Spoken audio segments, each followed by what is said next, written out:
Hello everybody, my name is Time Century of the Bronie Brothers and welcome back to Danganronpa If. So far we've learned that Mukuro Ikusaba survived, but Makoto got skewered in the process, and Mukuro now learns that Junko Enoshima is out to kill her. Traitor.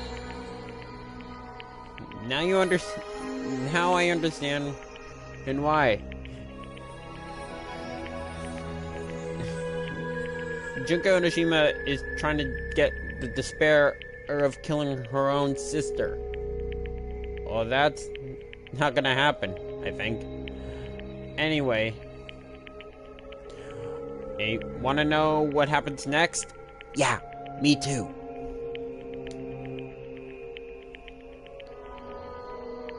Ah.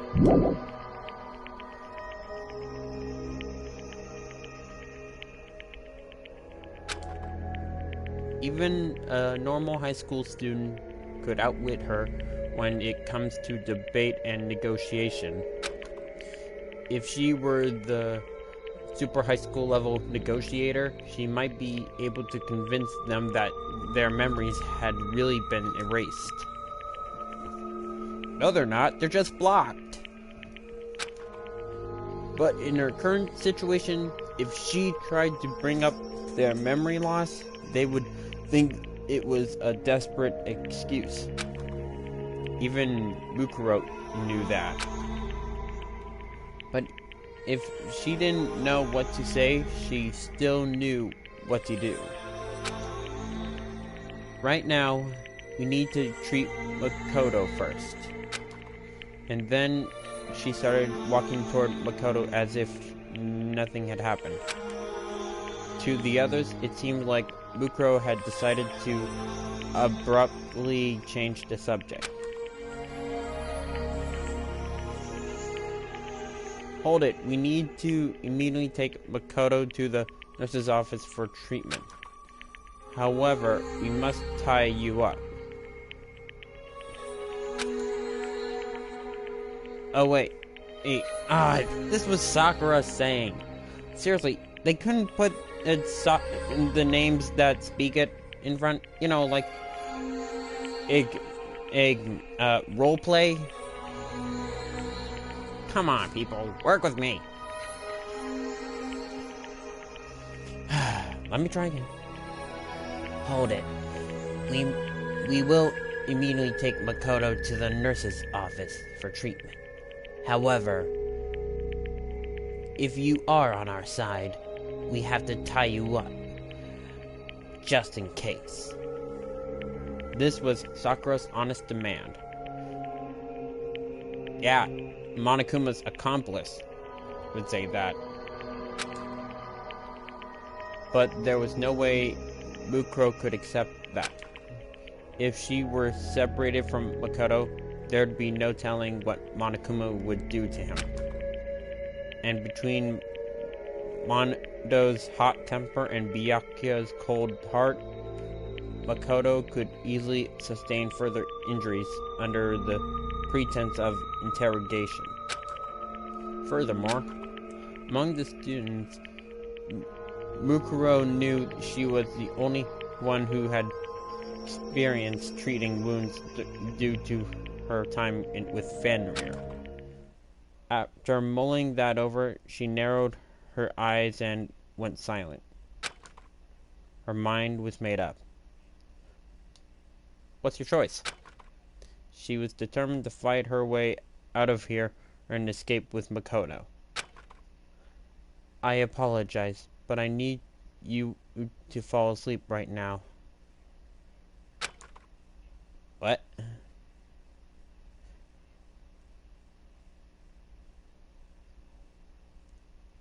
As she said that Sakura instantly positioned herself behind Mukuro. Wait, did Mukuro say that or Sakura?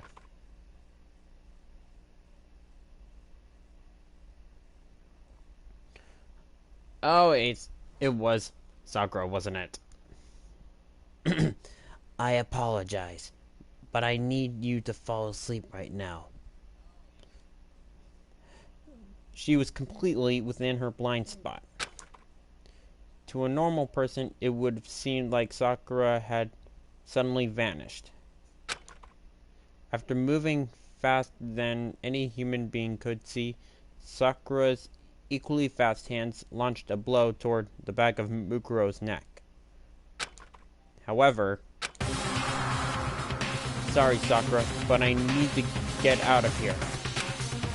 Mukuro parried Sakura's fist with a spinning roundhouse kick. Whoa! Wish I could have seen that.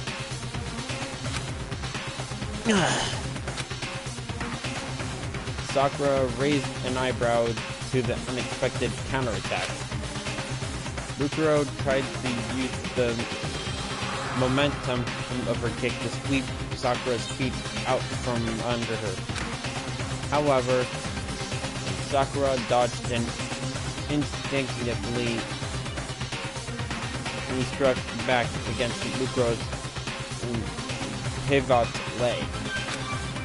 But Mukuro was fast and jumped, aiming a tornado kick at Sakura's chin. Whoa!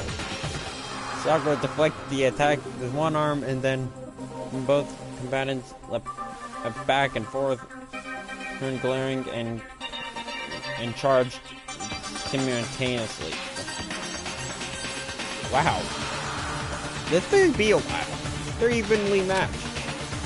Every blow they dealt was parried and countered by the other, and though they both unarmed, the sound of their battle echoed throughout the gym. It was like a typhoon had been compressed to the size of a car and set loose inside the gym. The other students were powerless to stop them. All they could do was stare at the breathtaking dance of death unfolding before them. After 10 minutes had passed, the enormous sound of one final impact rang throughout the gym. Oh, please be Mukuro! Please be Mukuro! The two warriors leapt back once again and breathed heavily as they stared at each other down.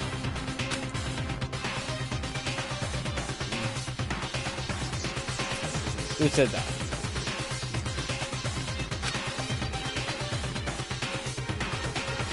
Oh. My mistake. Though it's only been a few days, I cannot believe I did not notice such an impressive fighter was hiding among us. In addition, the surprise Sakura felt, it was as if the battle had left her energized. Mukuro, on the other hand, then looked down at her arm and confirmed it.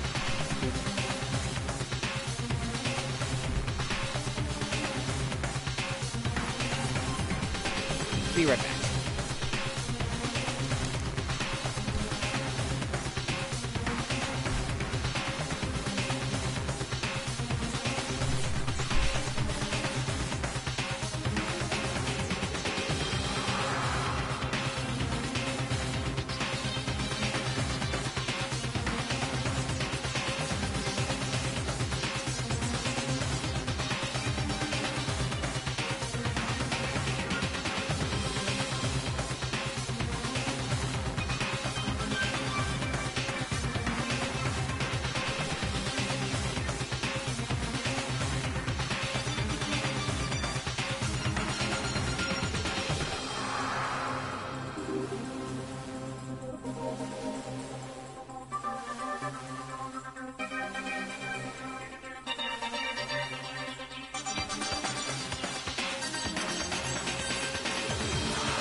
For some of you that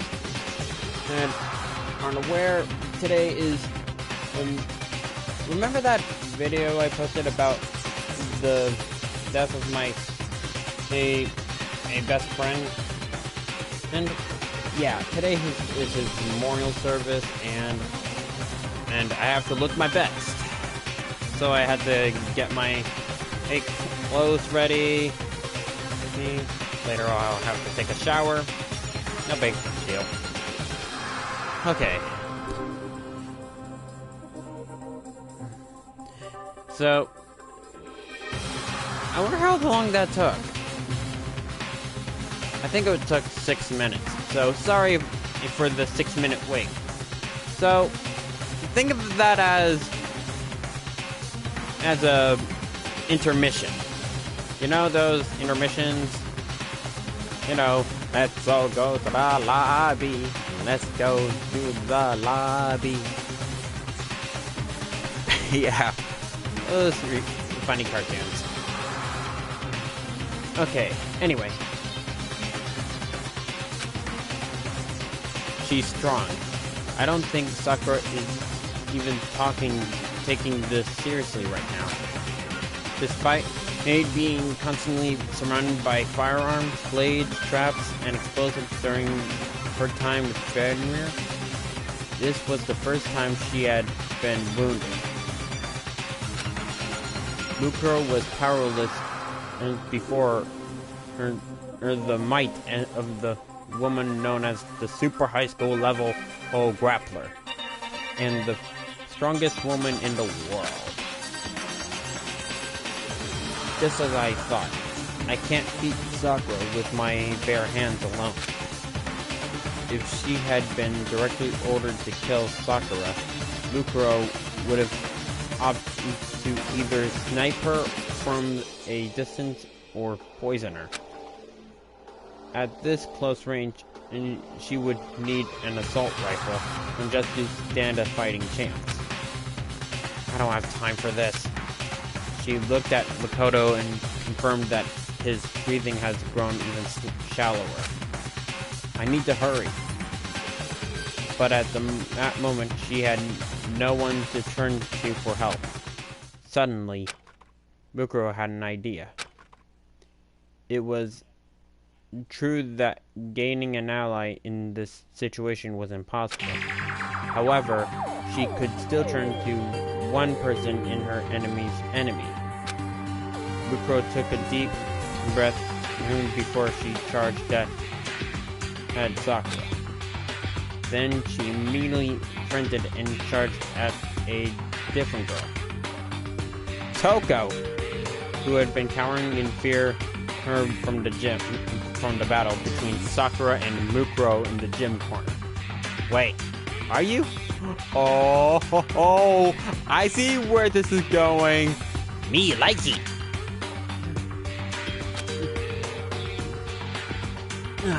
This is bad. Sakura was caught off guard and tried to run after her, but Mukuro was one step ahead and reached Toko first. Why me? Sorry. Wait, hold on. Mukuro jabbed Toko in her solar flexes and she fell into her arms. Kiyotaka and Asahina yelled out in shock.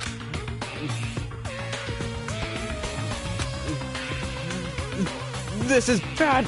She plans to use Toko as a hostage! Toko! In contrast to their shocked faces, Byakuya just snickered and coldly remarked, "You fool! Do you really think we care if you take up someone we just met a few days ago as your hostage?" Mukuro just softly glanced at Byakuya and replied, "You didn't meet her a few days ago." What did you say? You met her 2 years ago. Yeah, and this lady's the proof. And I'm not talking about Toko. I'm talking about the other one.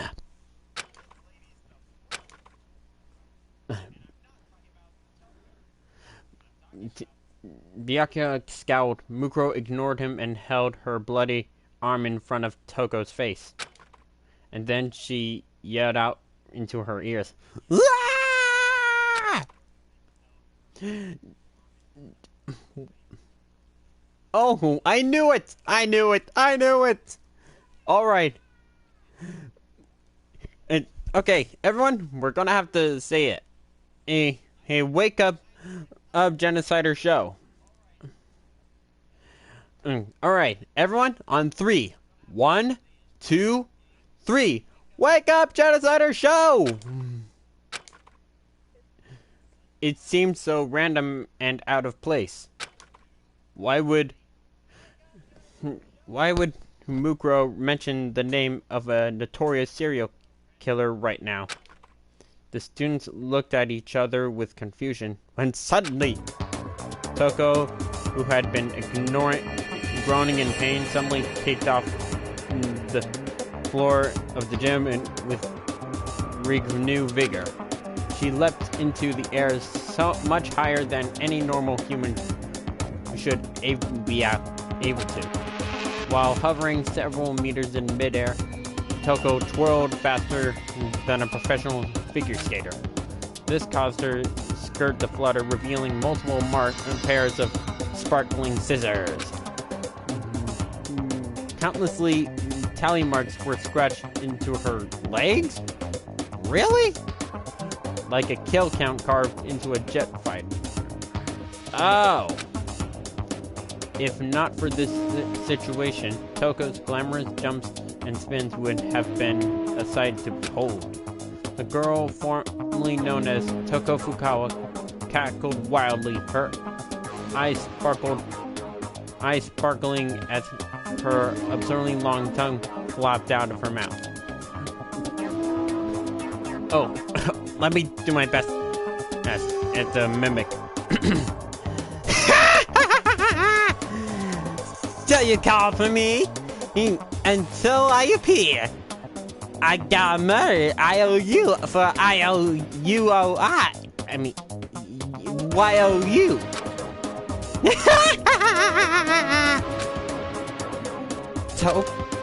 Toko?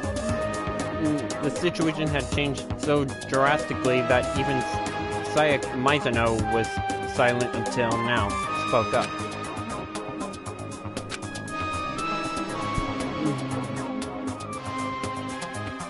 Hey, you flashed in the pan. And don't treat a genocider show like that depressing little Four Eyes. That dirty girl doesn't bathe herself at all. So I gotta put in 5 times the effort to rub myself down in the shower. Eek! Toko's sudden change in personality sent the students clamoring among themselves. Hey! Yelled Leon. What the hell does that mean? Monokuma just shook his head. There are some things even I don't understand. Yeah, nice comeback. The students continued to panic at the strange turn of events. Toko, now calling herself Genocider Show, took out a set of scissors from underneath her skirt and snipped them with glee as she looked around the gym. Huh? Man, it's been a while since I got to stretch my legs. So what are you guys gonna do here at the gym? While I was snoozing away? Having a orgy? Orgy? Seriously? Did you just say that? I understand. I totally understand. You guys need me to cut off your clothes so you can feel even naughtier. Oh, now I get it. Yeah. No. Yeah. Why the hell would I do that for you, you dummies? My scissors are only meant for cutting the supple, tender flesh of adorable boys. Genocider show was causing a ruckus, but when she saw Makoto laying on the floor, she tilted her head once again. Huh? Big Mac? You're like totally about to die.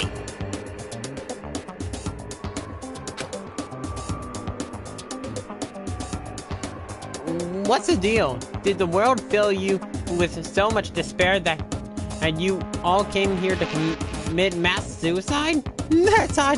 Why are you standing around without me? Toko, cried Asahina. Get a hold of yourself. Genocider show ignored Asahina and let her emotions run unchecked, jumping and dancing with excitement as she held her scissors. Ah, jeez. I wanted to stab Big Max inside myself. Oh, this spot right here. Where the ribs are kind of showing already. Wait, the ribs are showing? That's gotta be painful. He's not even screaming right now. Although, what does that mean?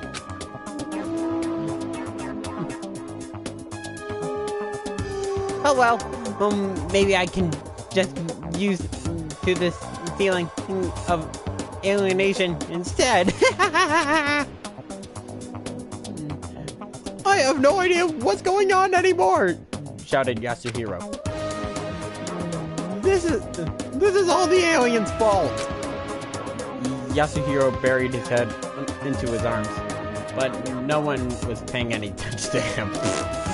Ah, poor Yasuhiro.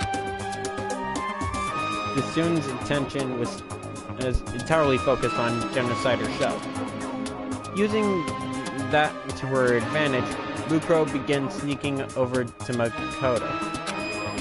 As she cautiously picked him up, she confirmed that his body temperature was starting to decrease. I could still make it in there in time. Though she was carrying another person, Mukuro managed to soften the wound of her footsteps as she ran to the gym doors. By the time the students heard Mukuro open the door, it was already too late. She managed to escape the gym with Makoto. However, not everyone was aware of what Mukuro was doing. Monokuma saw her movement out of the corner of his eye, but chose not to tell the students. And one other person, Kirigiri? Really? Was she the only one paying attention? Really? She saw Mukuro carrying Makoto away, but did not inform the others as she watched them leave in silence. As everyone wrestled with their own personal thoughts and speculations, Hope's Peak High School began walking the path toward a completely different chaos. Seriously, what does that mean? With Makoto on her back, Mukuro took several old trophies from the gym entrance hall after passing through the door leading to the hallway. Why would you do that? She jammed the trophies through the door handles, though Sakura could easily destroy these makeshift locks. They would sure buy Mukuro a few extra seconds. Then Mukuro started running to the nurse's office. Oh, I didn't know that was even possible. The place she had last spoke to Makoto. Everything necessary for performing first aid could be found there. Her twin sister was now her enemy. Her fellow students were her enemy. Her only ally right now was Makoto, who was on the verge of death. Mukuro knew that even she wasn't in her own ally right now. Amidst all the chaos, amidst her sister's betrayal, and nearly being killed, she believed. She believed she was the only one who truly understood her sister. That's why she felt like she had to protect her. That's right, you didn't do anything wrong, Junko. You just wanted to feel despair. That's all, right? Wrong! She doesn't love you at all. Oh, she just loves despair. She doesn't care about you. Ugh. Because you loved me. That's why you wanted to kill me. You were just trying to feel despair, right? I'm sorry. I'm sorry I failed to bring you despair. Well, don't feel sorry for yourself. You should be thanking yourself. Oh, despair is the reason why there's chaos in the first place. You're doing her a favor. I mean, if anything, all you're doing is putting Junko out of her despairing misery. You're welcome!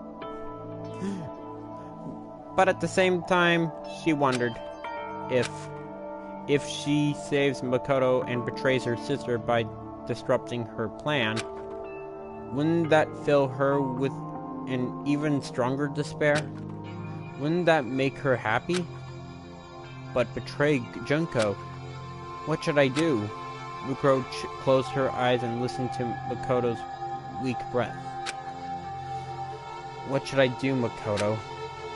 On a battlefield where all you need to do is kill and survive, Mukuro was invincible. She could suppress all her emotions and fully immerse herself in becoming a perfect killing machine. But on this twisted battlefield of daily high school life, she could no longer keep her emotions in check, especially around her twin sister. Mukuro, the super high school level soldier, was beginning to question and of being a super high school level despair. The impulses of the normal high school girl inside her were starting to affect her state of mind. Even so, the poor girl continued to run through the dark hallways, clinging to this conflict within herself. She was now walking along a narrow, hair-thin path. A path between the hope of Makoto Naegi and the despair of Junko Enoshima. Go with hope!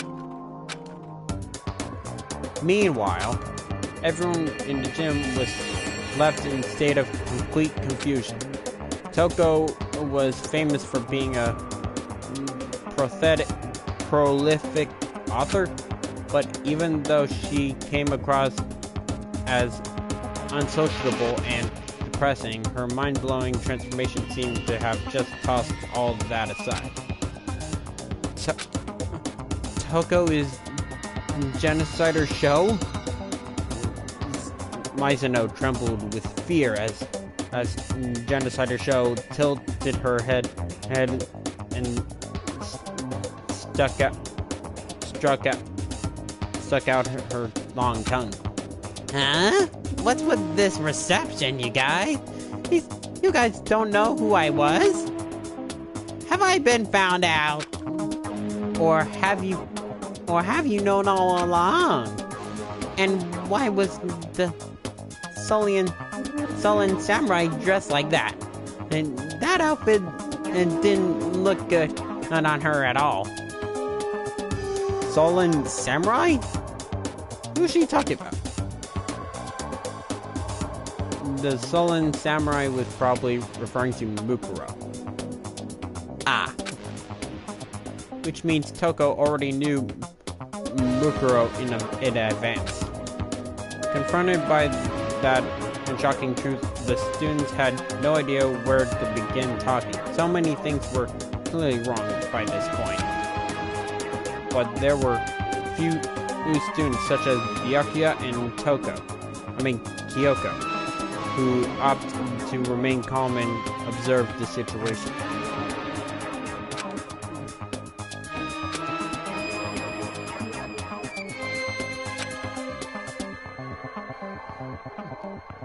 Alright, somebody better spill it. Who gave Makoto an extra mouth to feed? I don't care if you want to stab him or slice him, I just can't forgive whoever put that ugly butthole in Big Mac's side.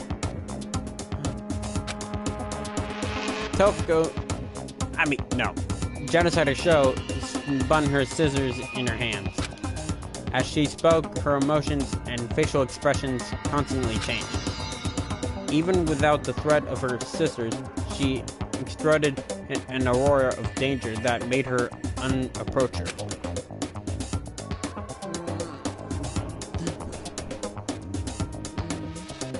The flank stick of a young boy like Macaroon is like a bluebird that pops out a golden egg. If you would just let me handle it, I would have killed him. So, oh good that even Tilty and Milty would be eager to die. But poor Makiru's heart and soul have been stomped by such a sloppy kill. That actually sounds pretty exciting too. But I must decline. Toko, you're not making any sense! Screamed Asahina. What in the world happened to you? Genocider Show answered by pointing her scissors at her. What happened to me? I got bored! That's why! Sourpuss locked me up a few days ago, but when she was unconscious, I thought I'd finally get to do my thing. But when I woke up, for all this? He's soaked with blood and I'm just gonna call him Big Mac. Big Mac soaked with blood and I got no clue what's going on. It's so damn confusing. All I can do is laugh.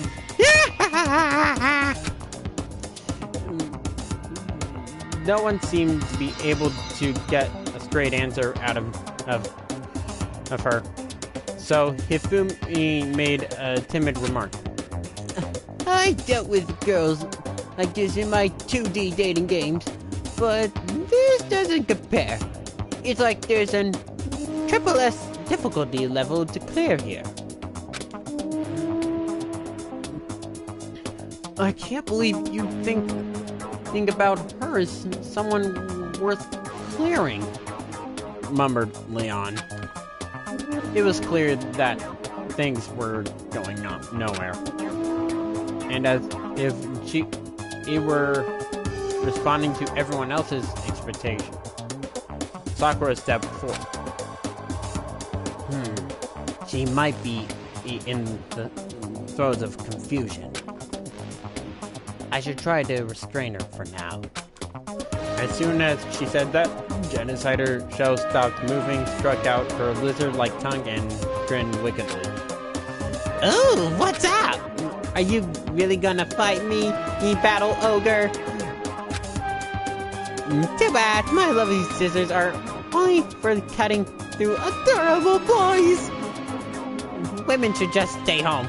I don't want to taint my scissors with your filthy blood. Replied Sakura. It seems my words are useless on you. Sakura entered a battle stance and determined to restrain the Genocider Show. But she knew she couldn't win in a fair fight and adopted a strange stance of her own. In a normal fight, Jack would obviously lose to the ogre. But if Genocider Show stayed focused just on dodging attacks, the outcome of the fight would be hard to foresee. Of course, Genocider Show's physical abilities were only obvious to a few of the students in the first place. The two women and exchanged hostile stares as the other students gulped nervously and watched. Except for one person. Let me guess. Byakuya? Oh. Kyoko. That was actually my first guess, but I changed it to Byakuya. My bad. Kyoko was watching something else. She was watching Monokuma, who was in the corner of the gym, unmoving, and as white noise emitted from his speakers. He had stopped moving the moment everyone's attention focused on Sakura and Toko. It's possible that Madari's hacking had been disrupted, but as an infinite number of other possibilities were also touring around in Kyoko's mind, she brushed back her hair with a gloved hand and continued to watch. Though she couldn't fully remember her talent, the action she was taking right now were fueled by pure instinct. The strange situation that kept occurring in front of her were shaking her to her very core.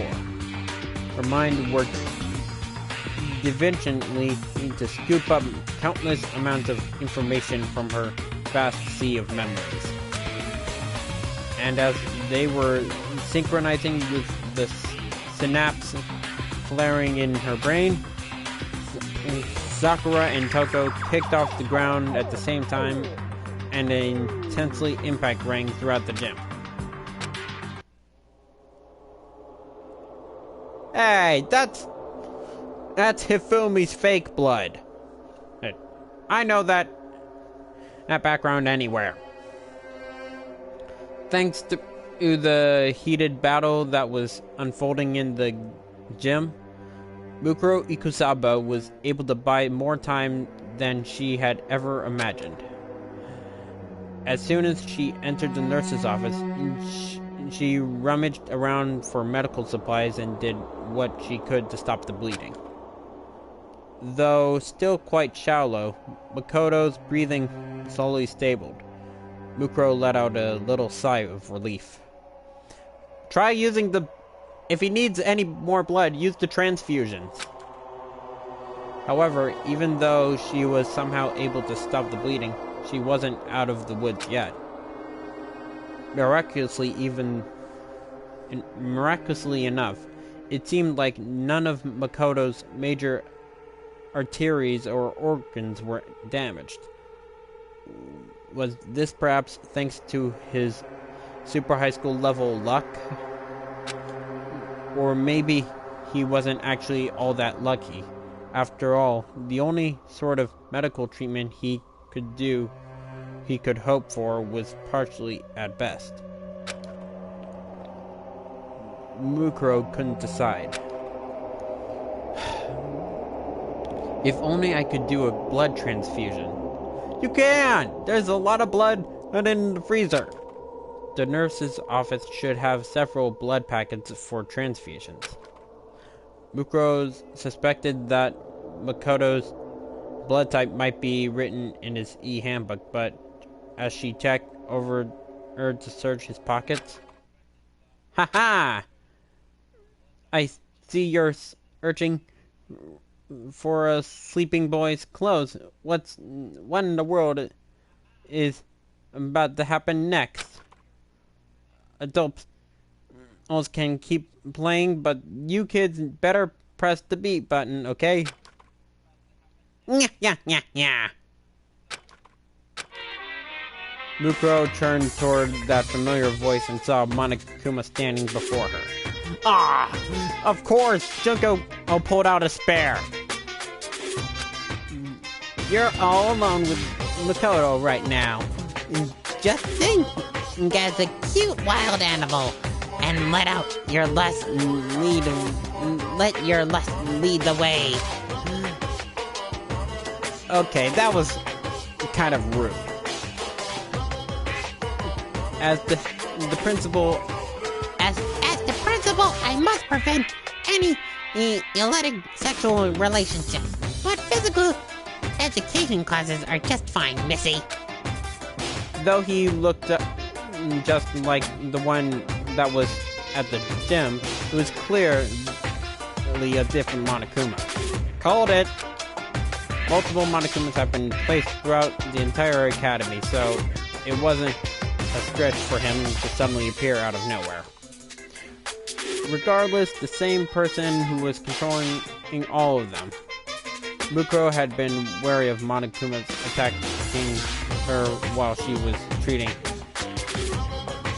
Makoto's wounds. But his appearance at this particular moment seemed to take her by surprise. Junko? Asked Mukuro cautiously. Monokuma tilted his head along with his entire upper body, inquisitively. Junko? Who's that? Ugh. I get it now.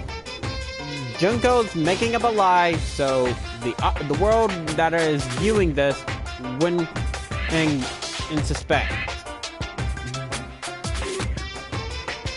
Junko. I've never heard of that country before. No more jokes. Answer me, Junko. You were planning to kill me earlier, right? Junko, this... Junko this, Junko that. What's your problem? I'm telling you, I'm Monokuma. You must be... You must be a disappointment if you can't... You must be a disappointment even if you can't remember something like that. You're not just just a disappointment as a person, you're a disappointment as a sister too.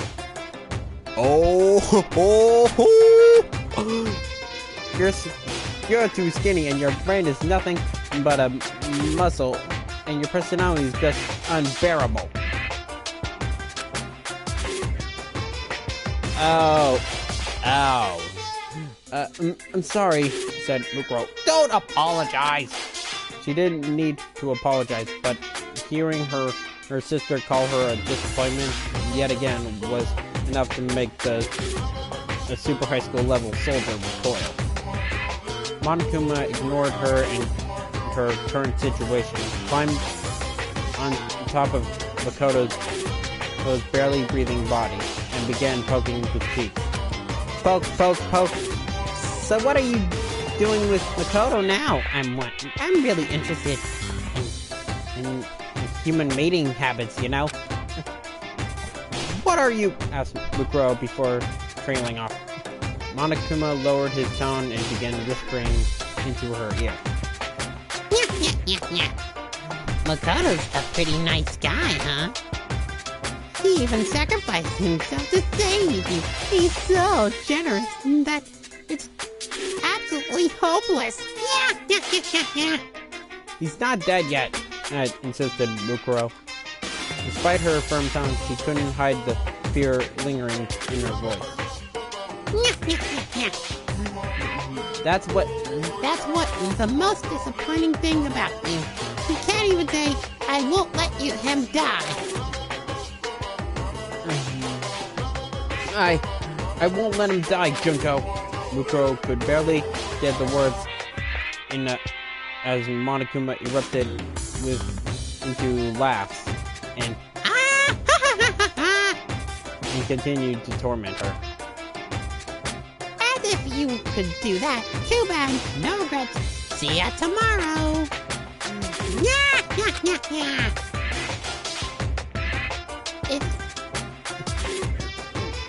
Is this all because Makoto was the first person to smile at you?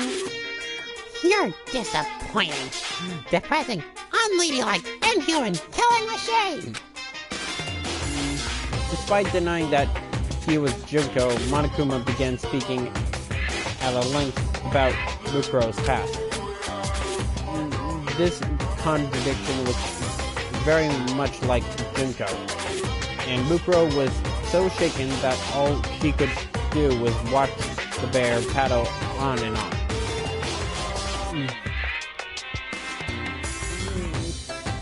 Only the fit survive even this world. The only thing that kind-hearted people can do is die, you know? That's true. You're gonna watch Makoto die real soon. He won't die. Mukuro's tone of voice had become irregular even since she took off her Junko wig. Aside from her conversation with Makoto, everything she said as Junko was from the script that her sister had written.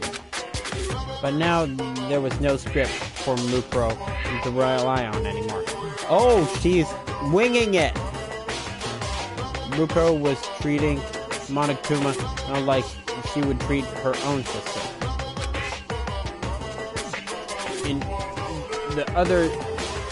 If the other students saw her acting so weak, they never believed she was the same person who fought Sakura in the gym.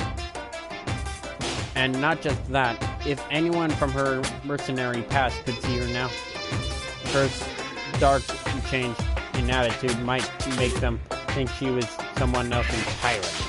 Monokuma continued to rail against Mukuro. Nope, he's gonna die. I know it's sad, but you just gotta face facts. Monokuma wriggled his limbs and danced around it, then pointed right at Mukuro's face. Because Makoto is gonna die by your hands. Oh ho ho! You did not just say that! In fighting amongst the terrorists, the big bad terrorist silence the weak-willed on Makoto before he can leak any information. Doesn't that happen all the time? In the end, all the desperate things you said in the gym turned out to be lies you just told just to escape. Mukuro frowned at Monokuma. You can't do that, Junko. I won't let you do that. As she blurted out those words in a trembling voice, Mukuro was gripped with confusion about what she had just said. Am I defying Junko right now? Yes, you are! You're taking down the Junko Dactyl! Why?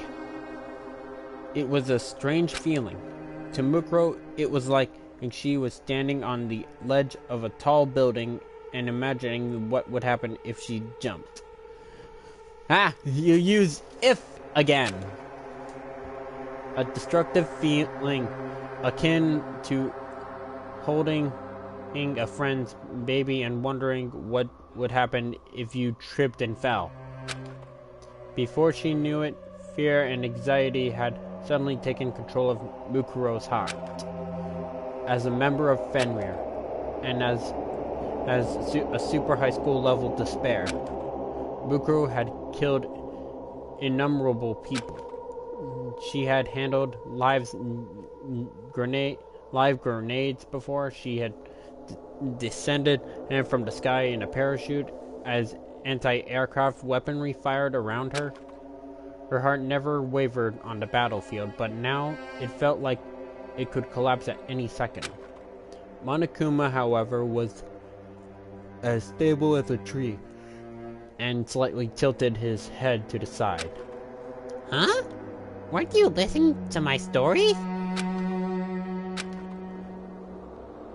I'm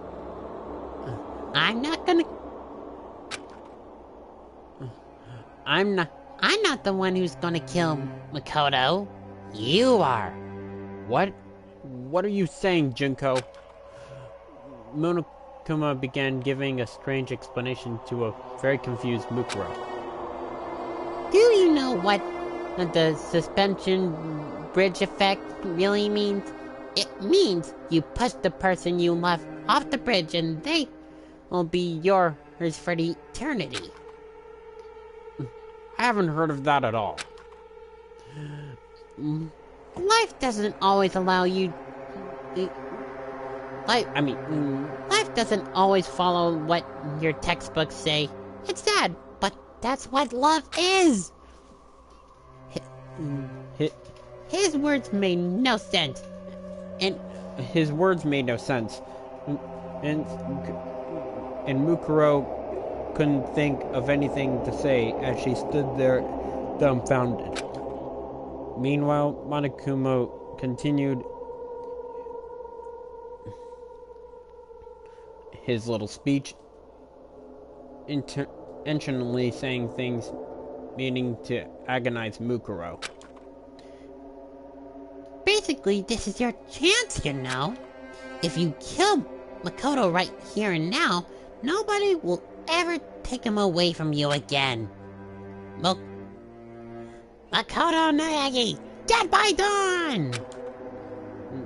The last name he ever spoke to was Mukuro Ikusaba. The last person he ever smiled at was Mukuro Ikusaba. Doesn't that sound wonderful? There was a certain appeal to Monokuma's twisted suggestion, and Mukuro found herself unsure of her own judgment. This is wrong. It has to be wrong. But it's really Junko saying all this. Doesn't that mean it's right? No, this isn't Junko. It's Monokuma. Well, oh yeah, I forgot. Monokuma has his own voice. He actually had us fooled around the end of Danganronpa, Trigger Happy Havoc, and Danganronpa the Animation Season 1. Monokuma.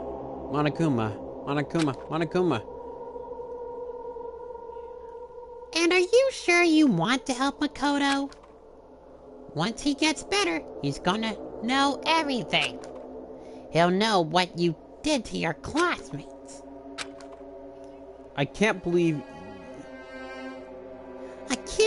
you...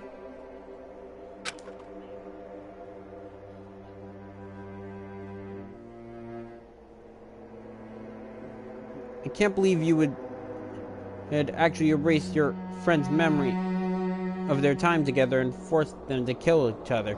Makoto might get mad. Oh, this is Monokuma speaking. Can't believe you would actually erase your friend's memories of her time here together and force them to kill each other. Makoto might get mad at you and say, our real enemy isn't the bear, it's her. Do you really want him to blame you for all this? Mukuro's face turned pale. Or are you going to kill the others? If everyone except you and Makoto dies, you'll be able to spend the rest of your school life together. We can't hold the class trial with only 2 people. It might be a good idea for you both to live the rest of your lives in this academy forever. No, that's wrong. And what are you gonna do if his memories return? It's not like you're gonna... if you were dating Makoto or anything. You were just watching him from afar the whole time. That's kind of a stalker thing. Man, you're so shy. You can chew people's hearts and brains, no problem, but you can't even woo them. Some stupid boy into liking you. Do you want to know who Makoto had a crush on before his memories were taken away?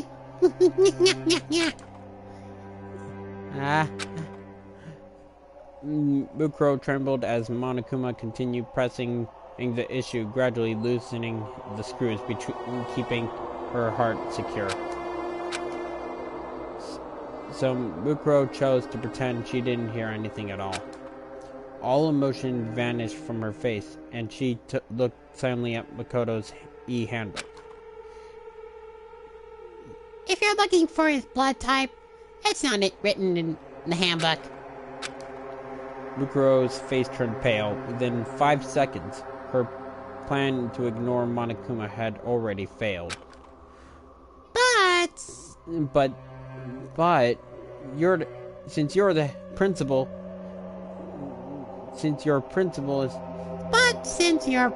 is made up of 50% kindness, I'll tell you anyway. Makoto's blood type is B. What? That's gotta be a lie. This is your trap, isn't it? I'm gonna look it up right now. Okay. No. Come on. Anytime now. Stupid Wi-Fi.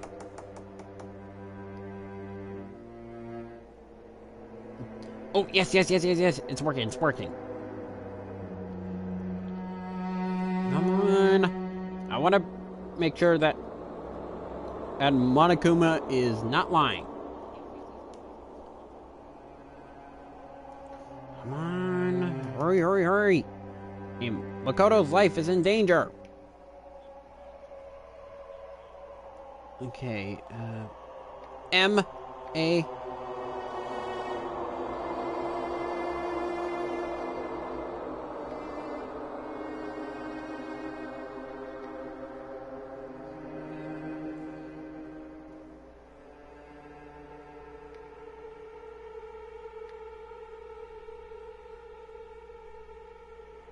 Ah, yes, here it is. Come on. And, come on, we need to save his life. Come on. And you're wasting valuable time. We need his help. Actually, he needs our help. Come on. Come on.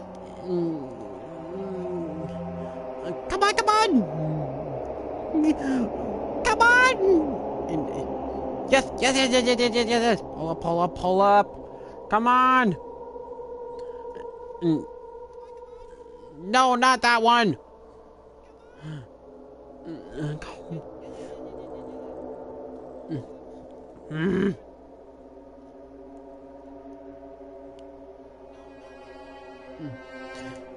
Okay. All right. Hey, yes. Time to check out his blood type. Come on. Come on! Okay.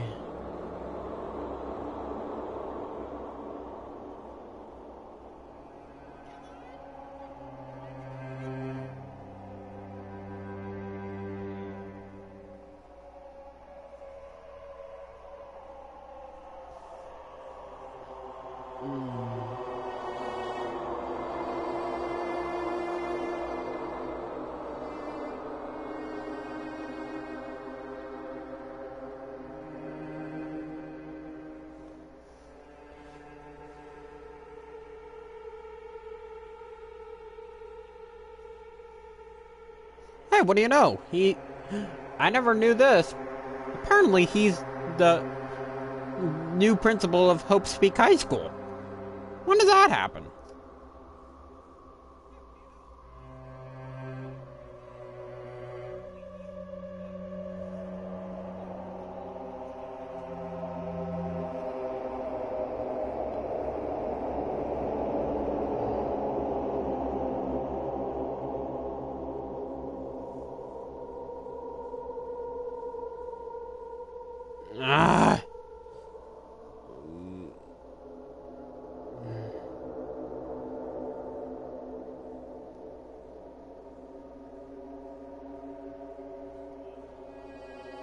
This isn't working.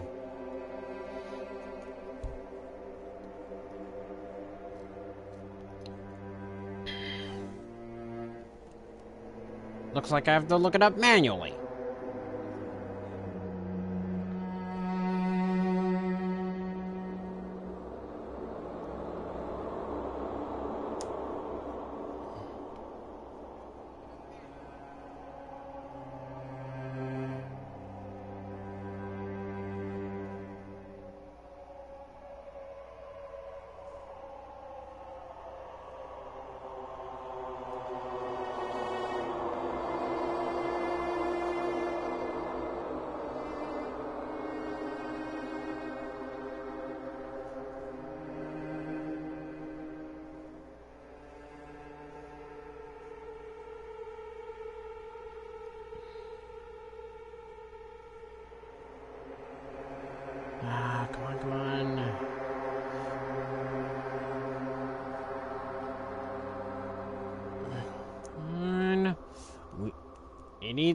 It...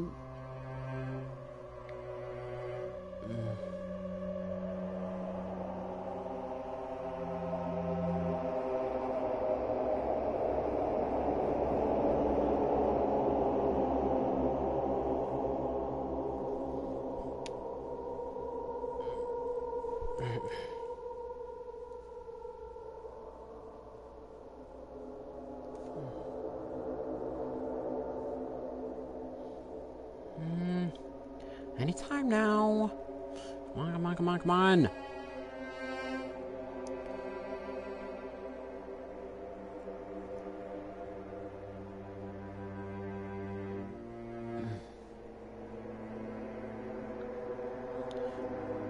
All right.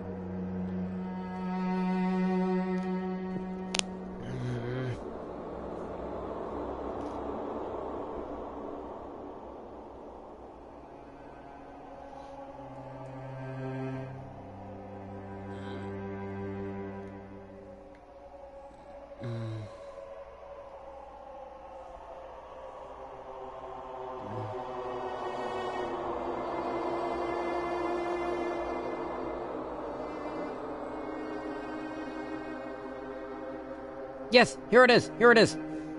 All right. His blood type is... Drumroll. Come on, come on, come on. And it is... Come on, tell me. Hey, you're punning me. Oh, no! No! Oh, do not go for it. It's a trap. His blood type is A, not B. Do not answer it. Do not answer it. As soon as she heard him say that, all the anxiety, horror, hostility, malice, and dread churning within Mukuro had completely vanished.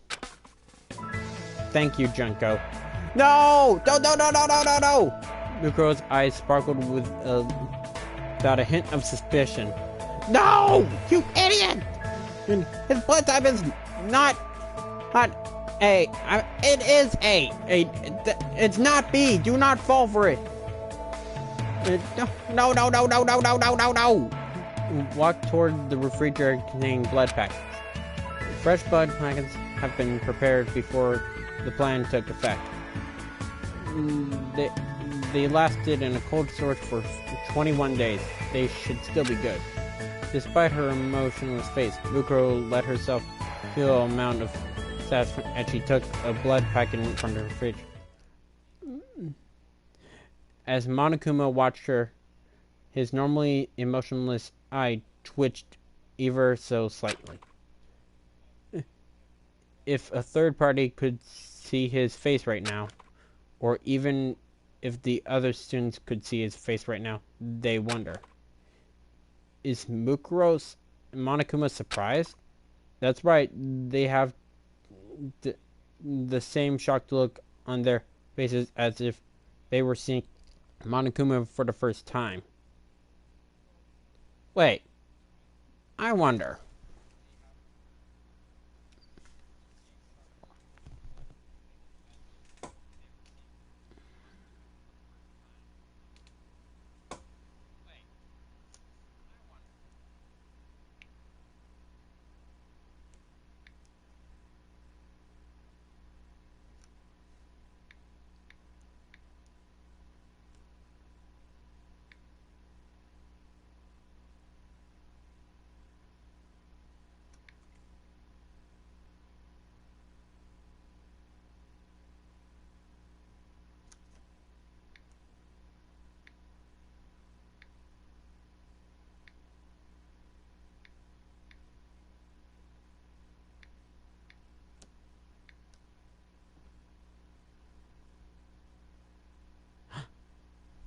Hey! Hey, Mukuro is blood type A2. She could use her blood. At that moment, a whisper crept out of Monokuma's emotionless face. There should be a little limit to how disappointing you can be.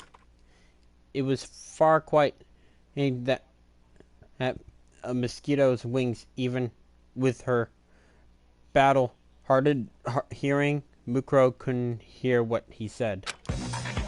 Monokuma shook his head, and the voice returned to normal. It's not like I care that you, the super high school level despair, had hope in anything. Has hope. It's not like I expected much from you to begin with. So this at least helped me feel despair. But seriously, it is disappointment. Just so you know, despair and disappointment are completely different things, okay? They're as different as bears and pandas. What are you? Mukuro's body started to shake, and as she turned back to look at Monokuma, he hadn't started talking any different than usual. Junko had turned off the voice modulator, or started talking in her real voice or anything. And yet Mukuro was utterly terrified.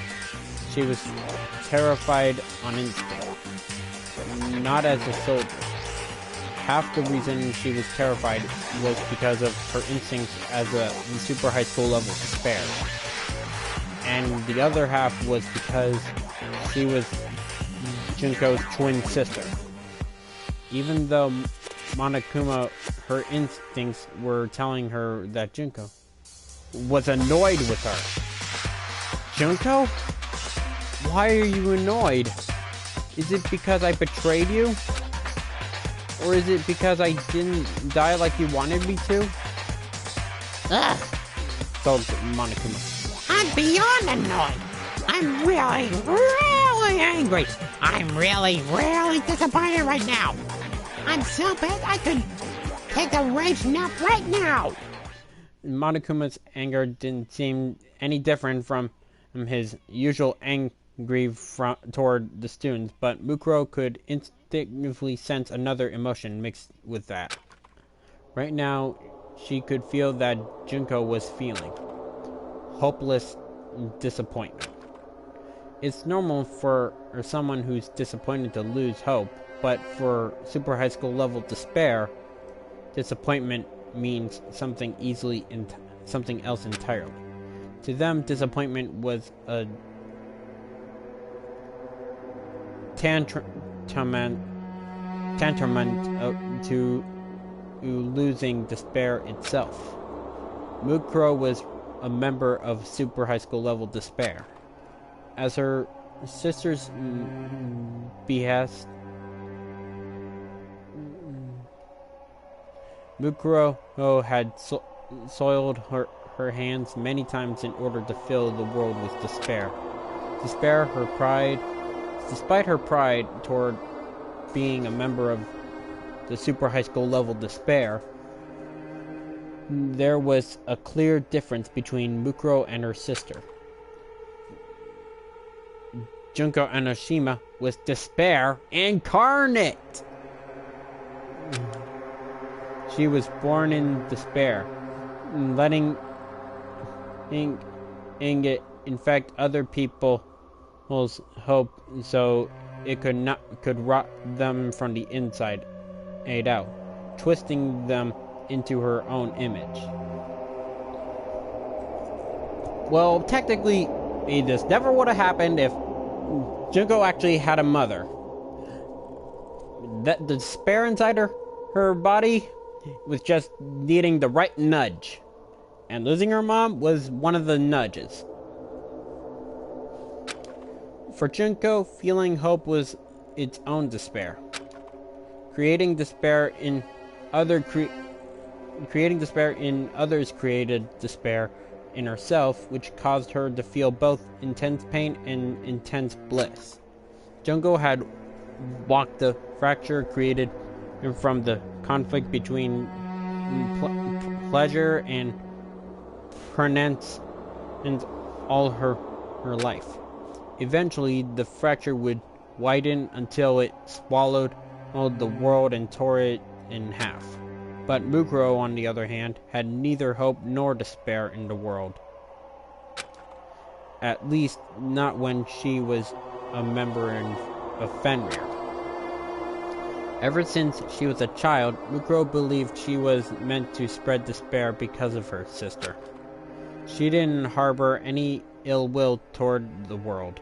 She simply accepted that and she was meant to spread despair, and chose to walk the same path as her sister. You shouldn't look up to your twin sister. You'll just make a bad example of yourself. I seen that happen. Trust me. Not me and my brother. We're doing great. The doubt she felt was only a recent development. When Junko told her about the plan, when she watched the world burn at the hands of terrorists wearing Monokuma masks, she never wavered once. However, as soon as she heard about her sister's plan to make their classmates kill each other, Makoto included, a strange feeling began to stir within her. What started as a seed of doubt soon grew into a thorny vine ensnaring Mukuro's feet. As soon as she disguised herself as Junko and finished meeting the other students, as soon as she confirmed that everyone's memories have been completely taken away, the vine began tightening around Mukuro's heart. They're gone. Junko is the only one who knows about me now. That's it. But that's no problem. It's just like old times. Things will never go back to how they used to be, but that's fine. This should be fine. She had relinquished the past 2 years she had spent with her friends, so she could betray them, and deliver her death and despair onto them. Though her heart ached, Mukuro was beyond feeling guilt or remorse for her actions. But the question, why does my heart ache like this? She remained unanswered. Perhaps that's why she spent so much time talking to Makoto when she was in the nurse's office. And when Makoto gave her that particular answer, something changed her inside. In return, I promise that if I do decide to kill someone, it won't be you. The words Mukuro blurted out to Makoto weren't improvised to further her role as Junko. It was an honest sentiment from the bottom of her heart. She was even planning to ask Junko herself if Makoto could somehow be spared from her plan. Over the past 2 years, Mukuro's interests have been slowly shifting away from her sister and toward the world itself. By extension of interest also included Makoto, the first person to ever smile at her and make her feel connected to the world. He was like a sapling of pure honesty that had taken root in Mukuro's heart. But at the time she realized that, the tree had already rotted. As Mukuro struggled to understand the situation, Monokuma let out a sigh and said, I wonder which part of you is a wolf anyway. You're just a dog that blindly follows Junko's orders. What does the tattoo on your hand really mean? Are you just a whore who pledged her loyalty to her owner?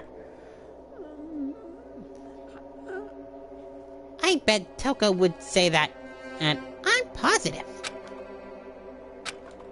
Monokuma continued to talk as Mukuro stood in confusion. I was obviously lying when I said Makoto's blood type was B. What? Cried Mukuro. You lied, Junko? A normal person would have been suspicious. I never thought you actually believed me just now.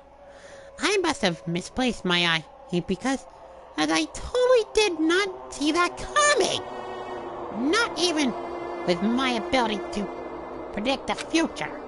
How shocking!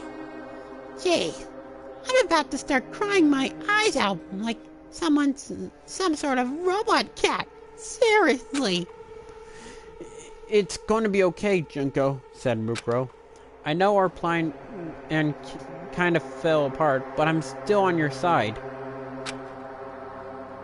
Are you feeling alright? Because I'll do anything. Snap! A harsh sound of words from Monokuma's mouth.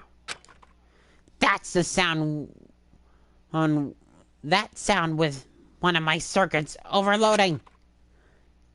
It seems so long since I felt this angry.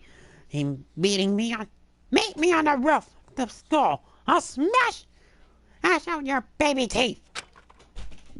Monokuma started shadow boxing in front of Mukuro, who remained frozen in place, clutching a blood packet in her hand. She still looked confused, and Monokuma threw up his arms in frustration. You are disappointing! I can't even predict it anymore! Yeah! A threatening roar burst from Monokuma's mouth as he leapt at Mukuro with his sharp claws extended. At that moment, her face became completely emotionless. It was not a conscious action. The defenseless instincts she owned during her time with Fenrir temporarily suppressed her emotions as she countered Monokuma's attack. Mukuro grabbed a nearby IV stand and used it to parry Monokuma's claws. However, Monokuma's claws seemed to be made with a special alloy and easily sliced through the bar in half, diagonally. It's not made of adamantium, are they? Because Wolverine would kill you if they were. But instead of following up his attack, Monokuma continued talking to Mukuro. I guess you're not much of a disappointment when it comes to fighting. In fact, if you were so pathetic that you died from that single attack, I would have been interested in it its own way. But right now, you're just incompetent at everything! I'm sorry, said Mukuro. I couldn't help blocking your attack. But there's no way I can't fight you, Junko. After all, I'm all you have. I'm the only one who understands you at all. Mukuro's words were riddled with endless dismay. The contrast between her usual stoic self and the way she was acting now was a spark. People might assume she had multiple personalities. However, Monokuma just quietly stared at her. He was perfectly still, as if all of his functions had powered down completely. But Mukuro continued to share her feelings. There's no way I can't and just leave you alone. And then Monokuma broke his silence, but at that moment, a monitor in the nurse's office lit up, displaying a girl's face. Junko Enoshima.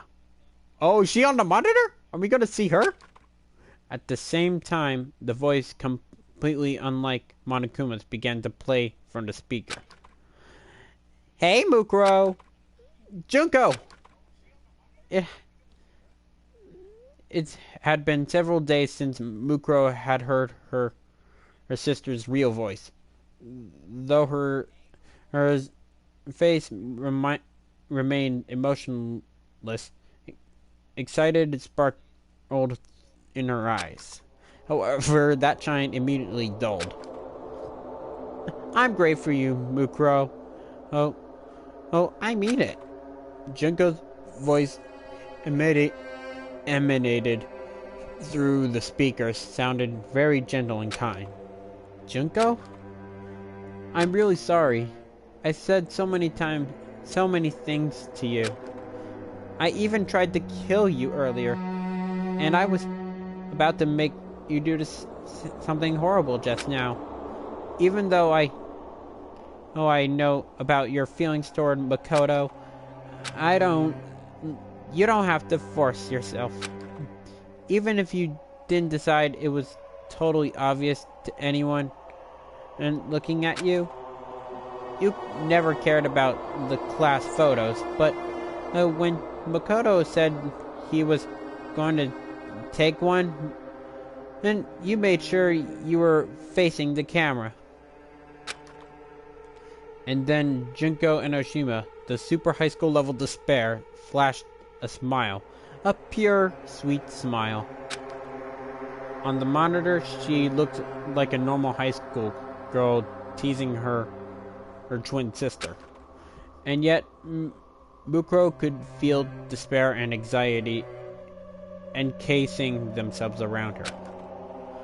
I've always thought you should have tried hard to take pictures with Makoto. But I guess that's what makes you so disappointing. Still, even though you're disappointing and annoying, I still love you. Yeah, love her enough to kill her. Mukuro trembled upon hearing those words. I love you. That's all she ever wanted to hear her say. Mukuro believed. No matter what Junko said, she really loved her. She believed that she was the only one who could truly understand the despair known as Junko Enoshima. She was so naive. No shenanigans.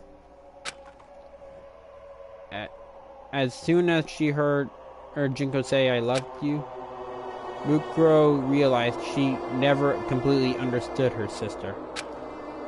It was only at this moment that Mukuro's finally understand her sister's feelings.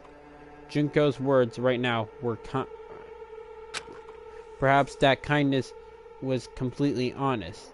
The words, I love you, might have been true as well. However, for Junko Enoshima, this was her way of saying goodbye. Uh-oh. Are you gonna kill him? She was severing the ties between them. It was painfully clear to Mukuro. And then, before she could say anything, the girl in the monitor made a remark that cut Mukuro to the bone. I'm sure someday you'll make your dreams come true. Ultimate despairs never talked to each other like this. A simple truth stabbed into Mukuro's heart. Junko had no further use for her. Her sister was parting ways with her. Mukuro had dedicated over 10 years of her life to the cause of super high school level despair, and at this moment, it all counted for nothing.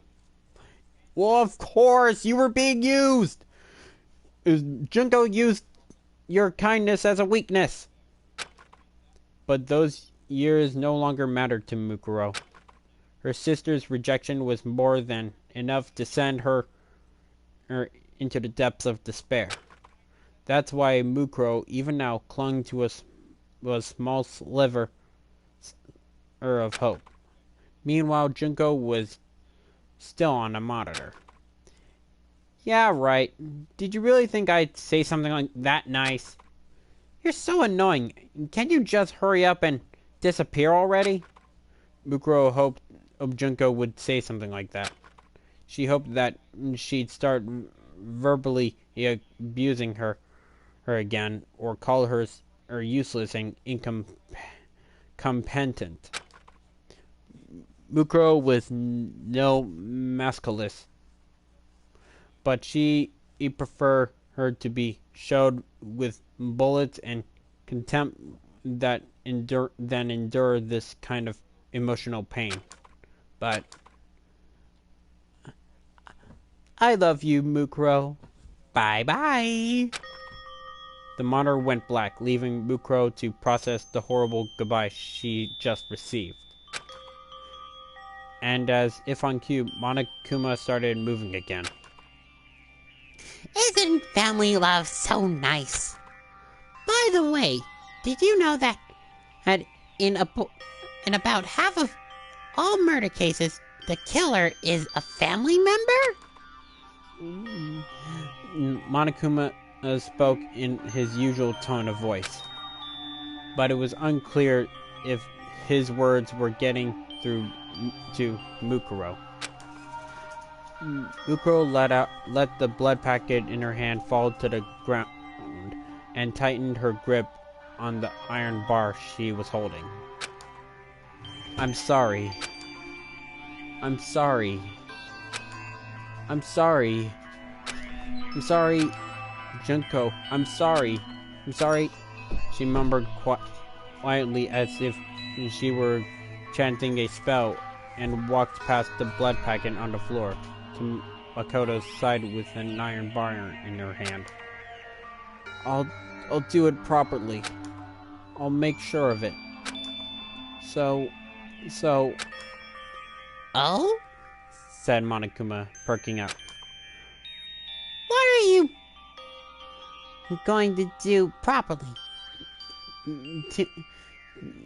What are you going to properly do to Makoto with that big, thick rod of you got there? Are you gonna do him? Or are you going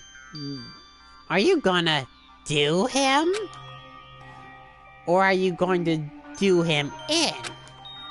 Either way, I'm starting to feel some heart-throbbing excitement. Mukuro looked like she had been completely broken. Monokuma walked closer to her with eager anticipation. Suddenly, Monokuma's body slightly floated into the air. Huh? With no expression on his face, Monokuma tried to see what just happened to him. In a blink of an eye, an iron bar ripped through his body. Yeah! The tip of the bar, which had been cut diagonally earlier, into a sharp point, went straight through Monokuma and stabbed into a surveillance camera. The lens was completely destroyed, and the camera shot out sparks as it broke. The iron bar was still stabbed into the surveillance camera, as Monokuma dangled from the other end. He opened his mouth as if he were to say something, but static came out. That's what he would sound. A few seconds later, his functions came to a complete stop. Wait, did she defuse the bomb too? Without making a sound at all, Mukuro had kicked Monokuma in the air. As soon as Monokuma's power source and his bomb circuit had been perfectly aligned with the surveillance camera in the nurse's office, Mukuro plunged the iron bar into all three of them. No normal human had the skill to utilize such a technique. Not even for a super high school level student. All the hesitation with Mukuro had vanished. Her eyes sparkled like a panther stalking its prey at night. A tense aurora surrounded Mukuro, even more than when she fought Sakura earlier. Ignoring Monokuma's lifeless form, she looked at Makoto as she breathed softly and remembered her sister's parting words. So, this is despair, she murmured to herself. I'm so sorry, Junko. I never really understood what despair is. She spoke without emotion like a machine. But it's going to be alright now. I finally understand. Hidden within her, passions began to stir. So, I'll make sure I'll make you happy, Junko. I'll make sure I fill you with despair. I'll save Makoto. I'll make sure the others don't die. I'll let them escape from this place. I'll deal with the people on the outside too. You've invested so much time and killed so many people for the sake of this pain. And I'll destroy every last remnant of it for you. This was not an act of vengeance toward the sister who had abandoned her. This was an act of mercy. Yes! Stuck between the super high school level despair and the hope she gained from Makoto. Yes! She has become a super high school level soldier of hope! Yes! She's on our side now! If I had a top 10, I'd put her right at the top! Right at the top! Up. Woo! Mukuro was being refined into something that was unlike despair or hope, and she had no way of knowing where her path would lead. Over 10 minutes have passed. The sound of the students leaving the gym and making their way to the nurse's office rang throughout the hall. Genocider Show had continued to dodge Sakura's attack Genocider Show has continued to dodge Sakura's attacks with her tricky movements. But when Byakuya blurted out, "Enough already, you irritating pervert," Genocider Show stopped in her tracks. Oh, my. Getting chewed out by... Oh, my. Getting chewed up? Oh, my. Am I mistaken? And Byakuya is making my muscles inside get all tingly. They say the line between sadism and mechanism is paper thin, but in my case, it's more like a Venn diagram. Words can't explain these odd waves of passion squirming from the top of my head to the tips of my toes. As she rambled on incoherently about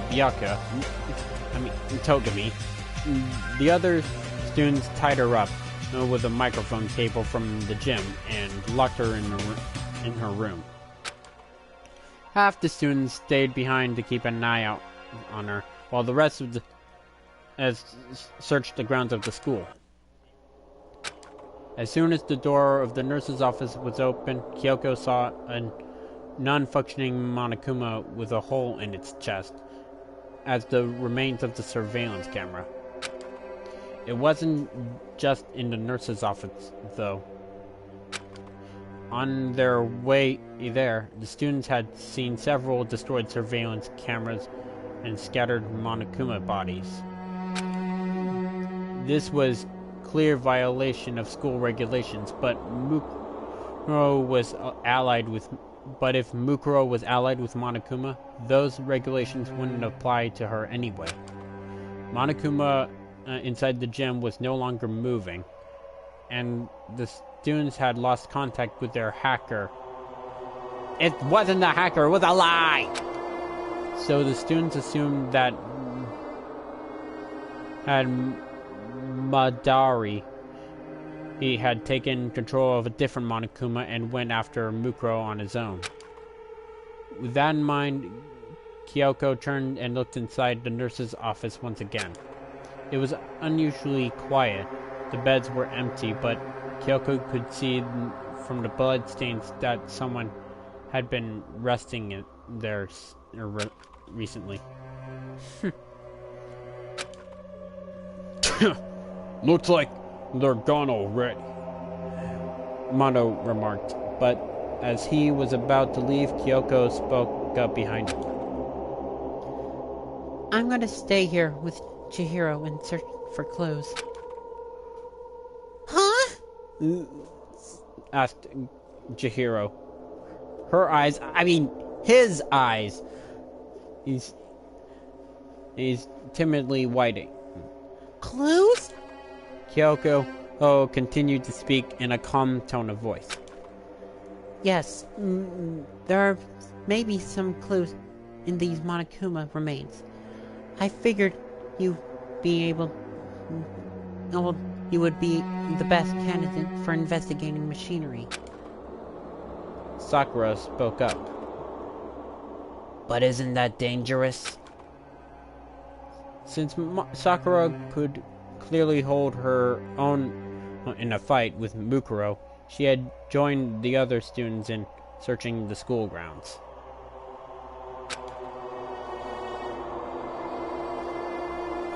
Kyoko shook her head and replied, I'm sorry, I hate to say this, but if things get out of hand, Chihiro and it will just be in your way. I think it's best if we search for clues here instead of doing nothing. Besides, we might be able to use Monokuma's parts to detect any radio broadcast from the outside world.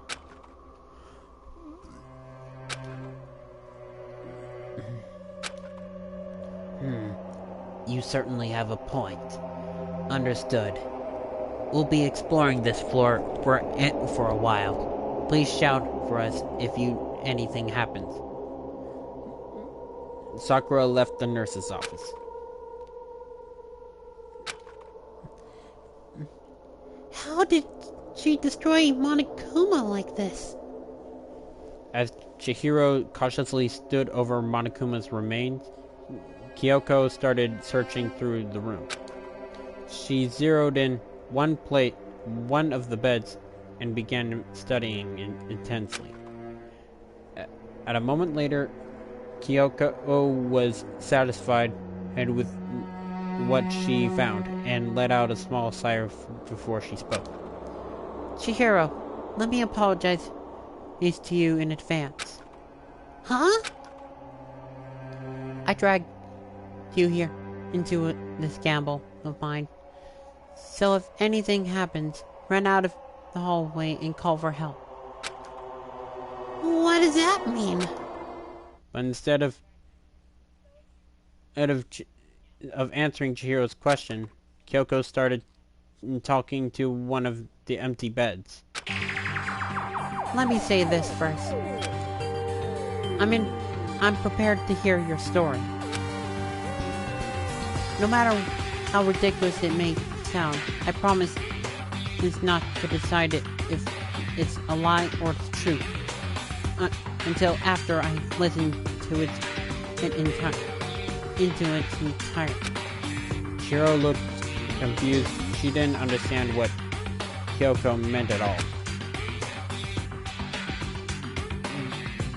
The super high school level detective lowered her eyes and turned to the super high school level programmer and made a request. Chihiro, does your laptop have any voice recording functions, and do you also have a microphone? Huh? Yeah.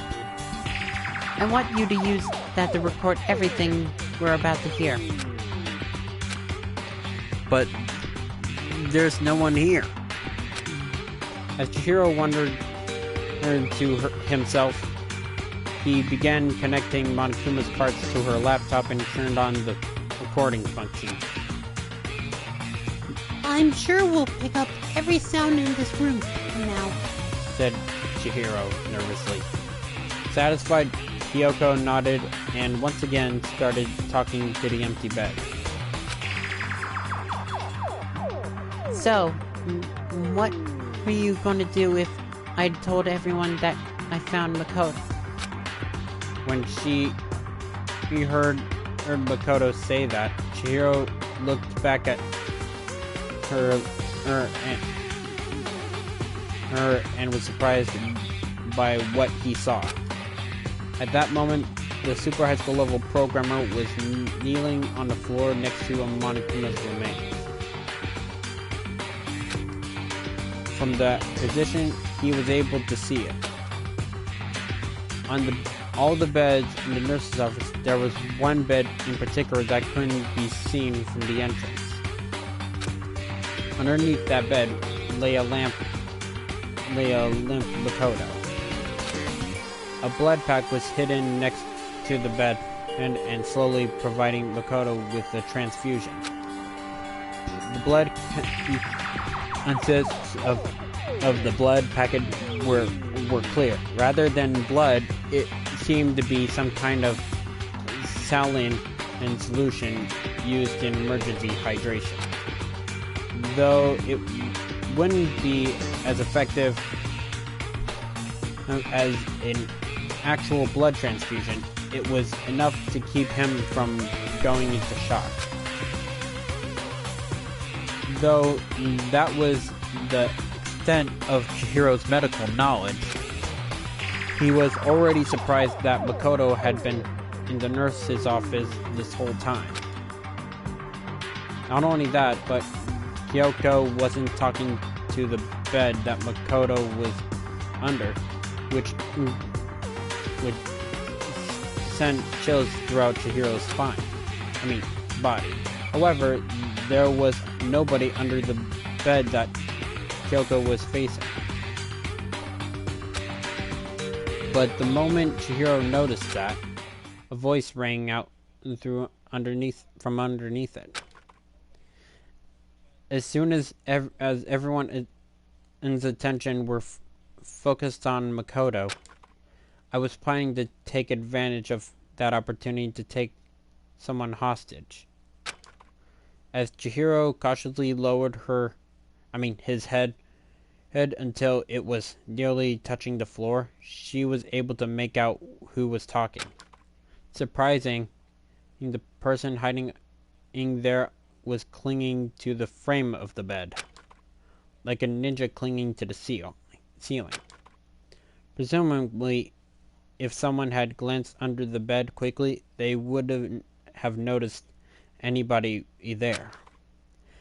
Though Chihiro had no idea how long how the person was able to hide under the bed for so long, she could at least understand that their strength was beyond normal human levels. There was no question and that the person hiding under the bed was Mukuro Ikusaba. But you pretended not to notice. Why? Mukuro's voice was as cold as ice, but Kyoko didn't even flinch as she responded. Because I wanted to hear your side of the story. I knew you were hiding under the bed. Compared to the others, the frame was slightly more pronounced. Chihiro tried comparing the beds to see if this was all true, but he couldn't tell the difference at all. Only Kyoko's natural observation skills could let her see something like that. Mukuro seemed to come to a similar conclusion and appeared from under the bed, and without making a sound. Her face was exotic and cold compared to the bomb inside Monokuma. Chihiro thought she was even more terrifying. However, Mukuro ignored Chihiro and shifted her gaze at Kyoko. She leaned against the wall and let her arms fall into her side as she threw out another question. Why do you want to hear what I have to say?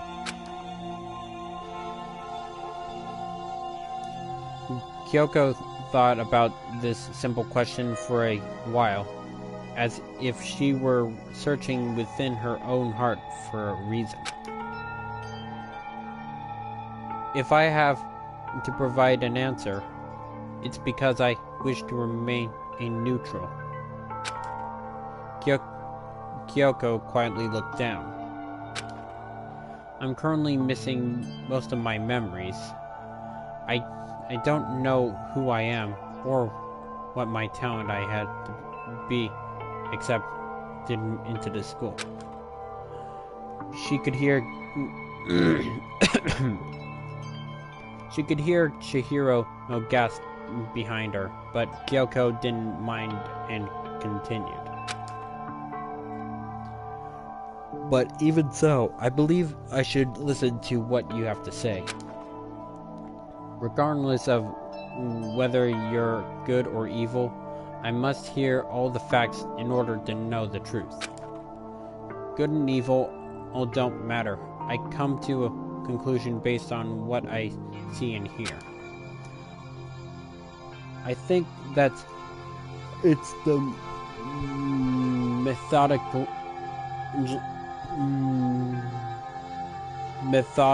methodology that it's been instilled into me. I see. I completely forgot you were like that, Kyoko. But before I listen to what you have to say, I'd like you to ask one more question first. What is it? Mukuro's reply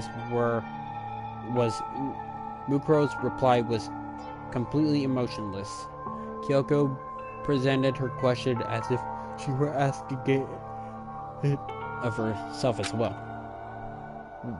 What was my talent that allowed me to attend this school? The answer to that question was simple. Kyoko, you are the super high school level detective. That answer marked a turning point for both girls. Thank you. I have a better understanding of the situation now. Kyoko slowly raised her head and presented a theory. If my memory loss wasn't just a coincidence, then your group has the ability to erase people's memories. Yeah, you could thank Ryota for that. Curse you, Ryota! You know, now that I think about it, if it weren't for Ryota and his hypnosis anime, Junko wouldn't have taken advantage of it. Also, if it weren't for the Hope cultivation plan, and they wouldn't have created a new Izuru Kamakura, and Junko wouldn't have taken advantage of it. And if it weren't for Juzo, the super high school level boxer, keeping his feelings for a guy, he wouldn't have been blackmailed, held by Junko to keep her identity secret and of who the mastermind is. And if it weren't for the school, Junko wouldn't have set foot on school grounds and brainwashed most of the 77th class, and she's a Yukizomi, and Chiaki Nanami would still be alive. So when you think about it, it's all their fault. Love and peace are lies, God is dead, and we're all totally flim-flammed.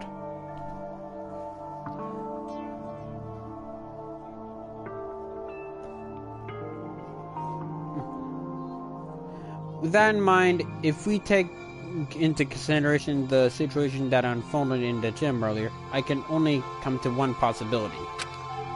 Possibility? Yes. What you said to Byakuya when he thought you were taking Toko hostage? You claimed that they met 2 years ago. It's possible that might actually be true. The fact that Makoto called out Mukuro's name, the things that Mukuro confirmed are denied.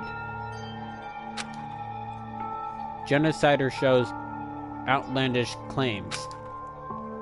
These key factors that Kyoko noted using her special observation skills were converging in her mind to form one answer.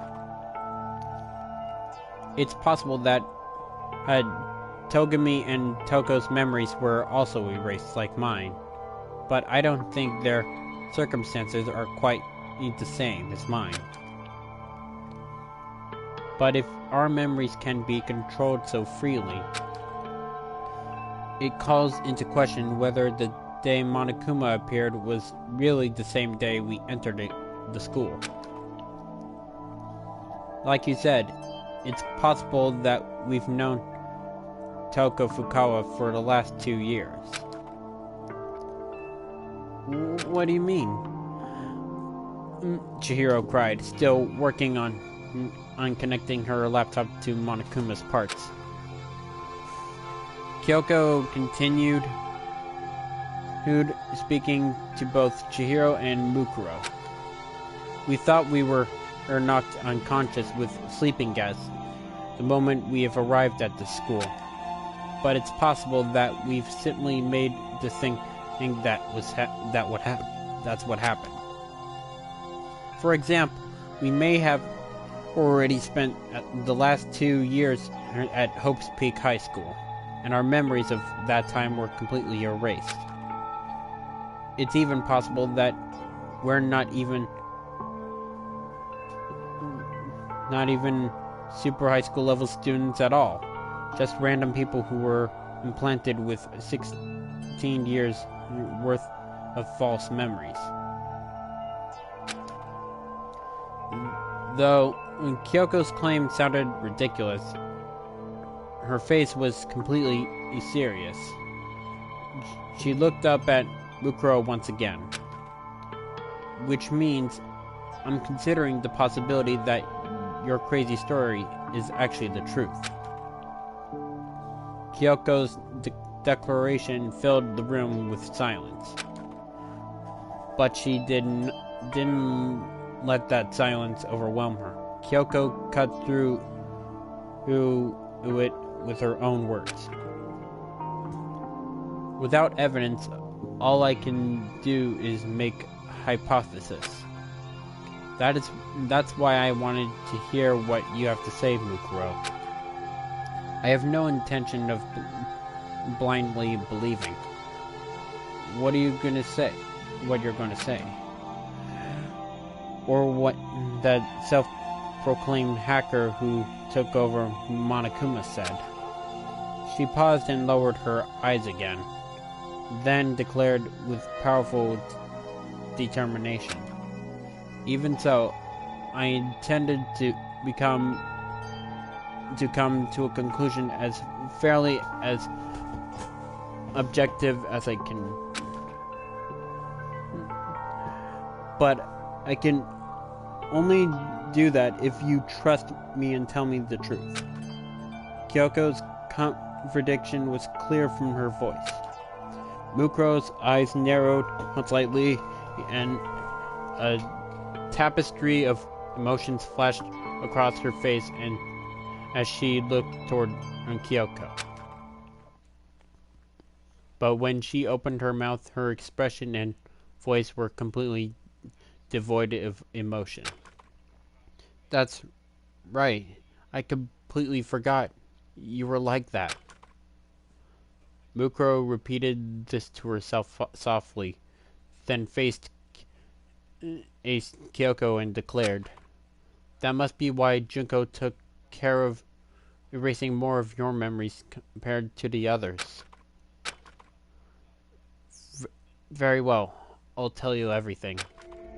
After Mukuro placed Makoto back on the bed, she began mechanically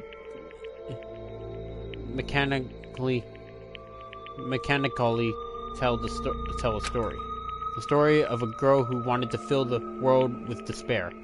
A girl who felt true happy when she was filled with despair herself. A plan for despair that began 2 years ago, or perhaps even earlier than that, how the world was currently ruled by despair itself. Mukuro provided a brief summary of everything she knew about the plan. That's why it sounded even more outrageous than Kyoko had expected. And though her story, Kyoko was able to learn the truth about herself. Who she is and why she came to the school. The fate of the school's real principal. Yeah, Jin Kirigiri. Kyoko's father. As she listened to Mukuro's story, Kyoko remained silent the whole time. Her face went blank when she learned her father had died. Perhaps her memory loss and the absurdity of the situation helped lessen the impact somewhat. But there was no guarantee Kyoko would ever believe her story. After Mukuro finished speaking, Kyoko stayed silent. With her unrivaled mental prowess, she was able to listen to Mukuro's story without interrupting her or dismissing it as nonsense. Mukuro continued. You don't have to believe me. After all, any pictures that could prove my story are with Junko. All I could do is talk. After she said that, Mukuro silently walked toward the entrance of the nurse's office. When he arrived at the door, she spoke again without looking back. But even if you don't believe me, you still listen to everything I had to say. So, Kyoko, Chihiro, thank you. After apologizing in such a strange tone of voice, she turned to the bed where Makoto lay, breathing weakly. Make sure Makoto stays rested. When he wakes up, make sure you give him some sport drinks from the dining hall or supply room to drink. Please. Of course, but what are you gonna do now? Asked Kyoko. Mukuro straightened herself up. Despair. I need to make Junko feel despair. Mukuro continued mumbling to herself and as she opened the door. There's nothing else I can do. No, there is something you can do. Mukuro stopped walking as Kyoko spoke finally. Regardless of whether Monokuma is really Junko Enoshima or Beshiki Madari, if you're dealing with him, he won't be able to lay a finger on Makoto. I don't fully trust you, but if you're really concerned for Makoto's life, I'm willing to work with you. Unlike Beshiki, who probably abandoned him already. Right?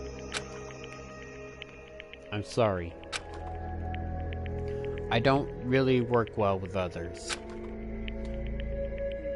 Mukuro looked away, then bowed her head as she left the nurse's office. But, I'll do my best. The doors closed and Mukuro was gone. I'm sorry for involving you in something so dangerous, Chihiro. As she continued to organize the vast amounts of information that Mukuro gave to her, Kyoko turned to Chihiro, who was still working on Monokuma. As he trembled with fear, Chihiro looked back at Kyoko. Kyoko? They're playing in Danganronpa 2. Oh, Goodbye Despair music again. About, what Mukuro said just now. Chihiro's face turned pale as he struggled with his words, and Kyoko tried to calm him down. We can't determine if anything she told us was true or not. There's no need to be afraid. But Chihiro shook his head and then returned looking at the laptop. I think she was telling the truth. What are you basing that on? Well, it looks like Monokuma is really being controlled from the... It looks like Monokuma is really being controlled from the outside. Parts of Monokuma's system have been connected to Chihiro's laptop, and he was analyzing the data within its control system. And it was then that the super high school level programmer noticed something unusual about it. This control program, I thought it would be another year, but the system became fully operational. Chihiro started trembling so much that he was unable to continue speaking. We can't confirm that, said Kyoko, proposing another possibility to avoid jumping to conclusions. It's possible that a similar program was being developed in secret. But Chihiro admittedly shook his head and said, No, that's not it. It just looks really familiar to me. Kyoko looked over Chihiro's trembling shoulders to peer at the screen, and that's when she noticed. This program. Chihiro, did you create this? All the super high school level program could do was nod weakly. First floor, main hall. Mukuro continued moving forward and was fortunate enough to not encounter Sakura or Mondo. With no interference from anyone, she made her way to the hall as large as the gym and stood before her where the sealed main entrance. Suddenly, Monokuma popped out of the shadows to block her path. With this hall that resembled a nuclear bomb shelter, repelled with all manner of heavy weapons. Monokuma's silhouette was conspicuously out of place here. His laughter rang through the room as he wiggled his body from side to side. Yeah. What are you doing at the nurse's office? Did you eliminate your rival for Makoto's affections? Or did you help play matchmaker instead? Either way, don't you think it's kind of adorable to put Makoto and Kyoko in this kind of situation together? If this were a suspense film, those two would be the last couple standing. But if this was a horror film, they just die anyway. The killer was alive all along. Splat goes to blood, blood goes to meat. I'm a huge fan of endings where the characters think they're gonna live, but they're really headed to a final destination. Was that a reference to Final Destination? Wait, what the hell is a tenation? What does that even mean? I am not looking that up. Despite Monokuma's angry compliments, Mukuro remained uninterrupted. She continued to stare her icy daggers at Monokuma as if she was waiting for him to finish speaking. Yeah. Well, anyway, I'm just sad right now. A regulation-breaking delinquent is disrupting the harmony of this peaceful academy. I can't even keep one of my students from running wild. Time to say goodbye to your incompetent head principal. I'm gonna use evolution to become a big man principal and mold you into a decent student. As soon as he said that, Monokuma extended his claws and wadded toward Monokuma. So if I'm gonna mold you, then I gotta kill you first. Right as he finished speaking, Monokuma suddenly charged at Monokuma like a spiked volleyball. But Mukuro was faster and dodged Monokuma's attack. She jumped back, keeping her distance from Monokuma just in case his claws could extend even longer. Just then, a shadowy figure appeared next to her. Mukuro twisted her body to its limits and just narrowly evaded the figure's attack. When she landed on the floor, she immediately saw... So, what does the immortal killer want, anyway?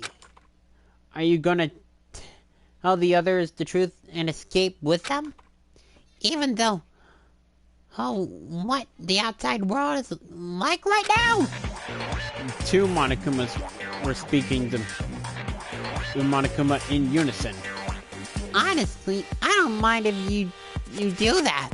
I can't imagine the look on everyone's face when they discovered the truth. It fills me with such heart-throbbing excitement. The two Monokumas continued to speak in stereo sound. You sit and you'll destroy my plan, but there's no happy ending waiting for you, no matter which route you take. And you only have yourself to blame for that. Don't tell me you thought they'd be grateful for you. Even if you guys escape here, do you think they'll still forgive you when they get a whiff of that nasty air outside?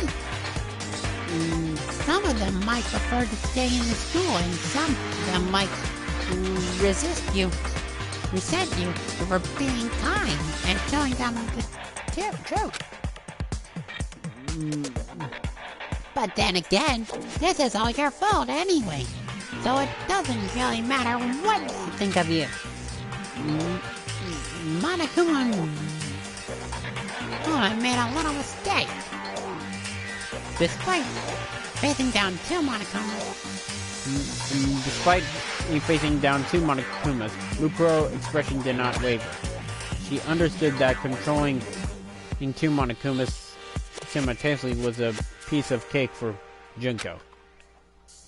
Mukuro drew an arm-length metal bar from seemingly nowhere and relied herself. It was the remains of the IV stand and from the nurse's office, sharpened into a pointed weapon.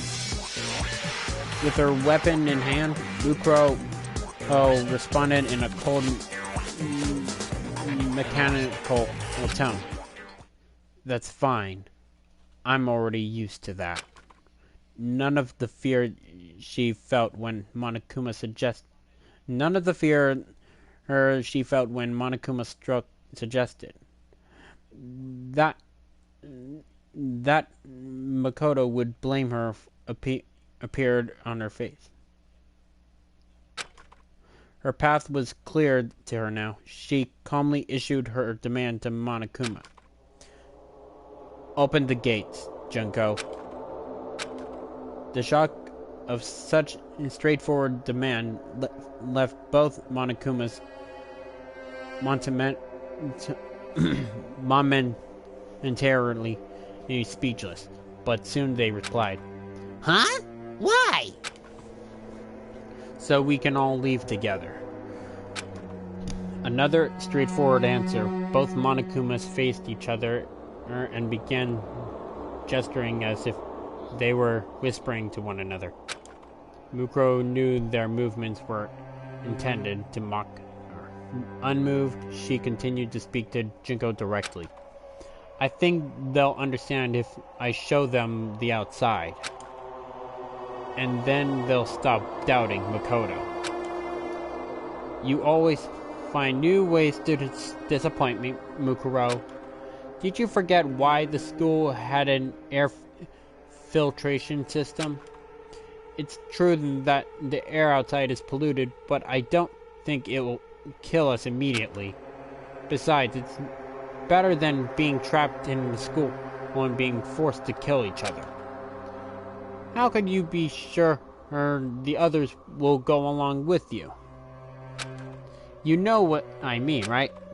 Before the former principal got turned into space dust, he interviewed the others and they all agreed that they wanted to stay in the school. That was before their memories had been erased. Do you really want to betray their wishes? Mukuro blinked and slowly stepped forward. I don't really care about their feelings. Huh? You're all I need, Junko. So don't worry. I'm always watching out for you. I'm gonna make sure you feel despair, and I'm going to make Makoto and the others happy. If you want to revel in your own despair that badly, then I'll trust the hope Makoto gave me and take my chances with them instead of you. I'm gonna add another sentence. And if you refuse, then screw you.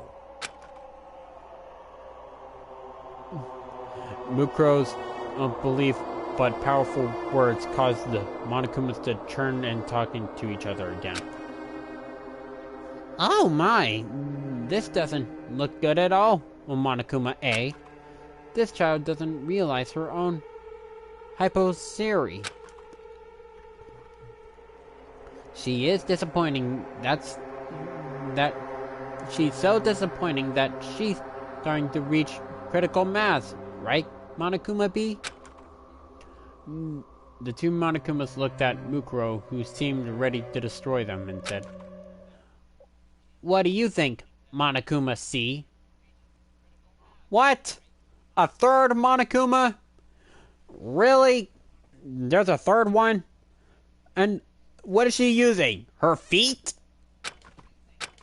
Mukuro was taken aback by their question, but their instinct suddenly kicked in, and she immediately dodged away.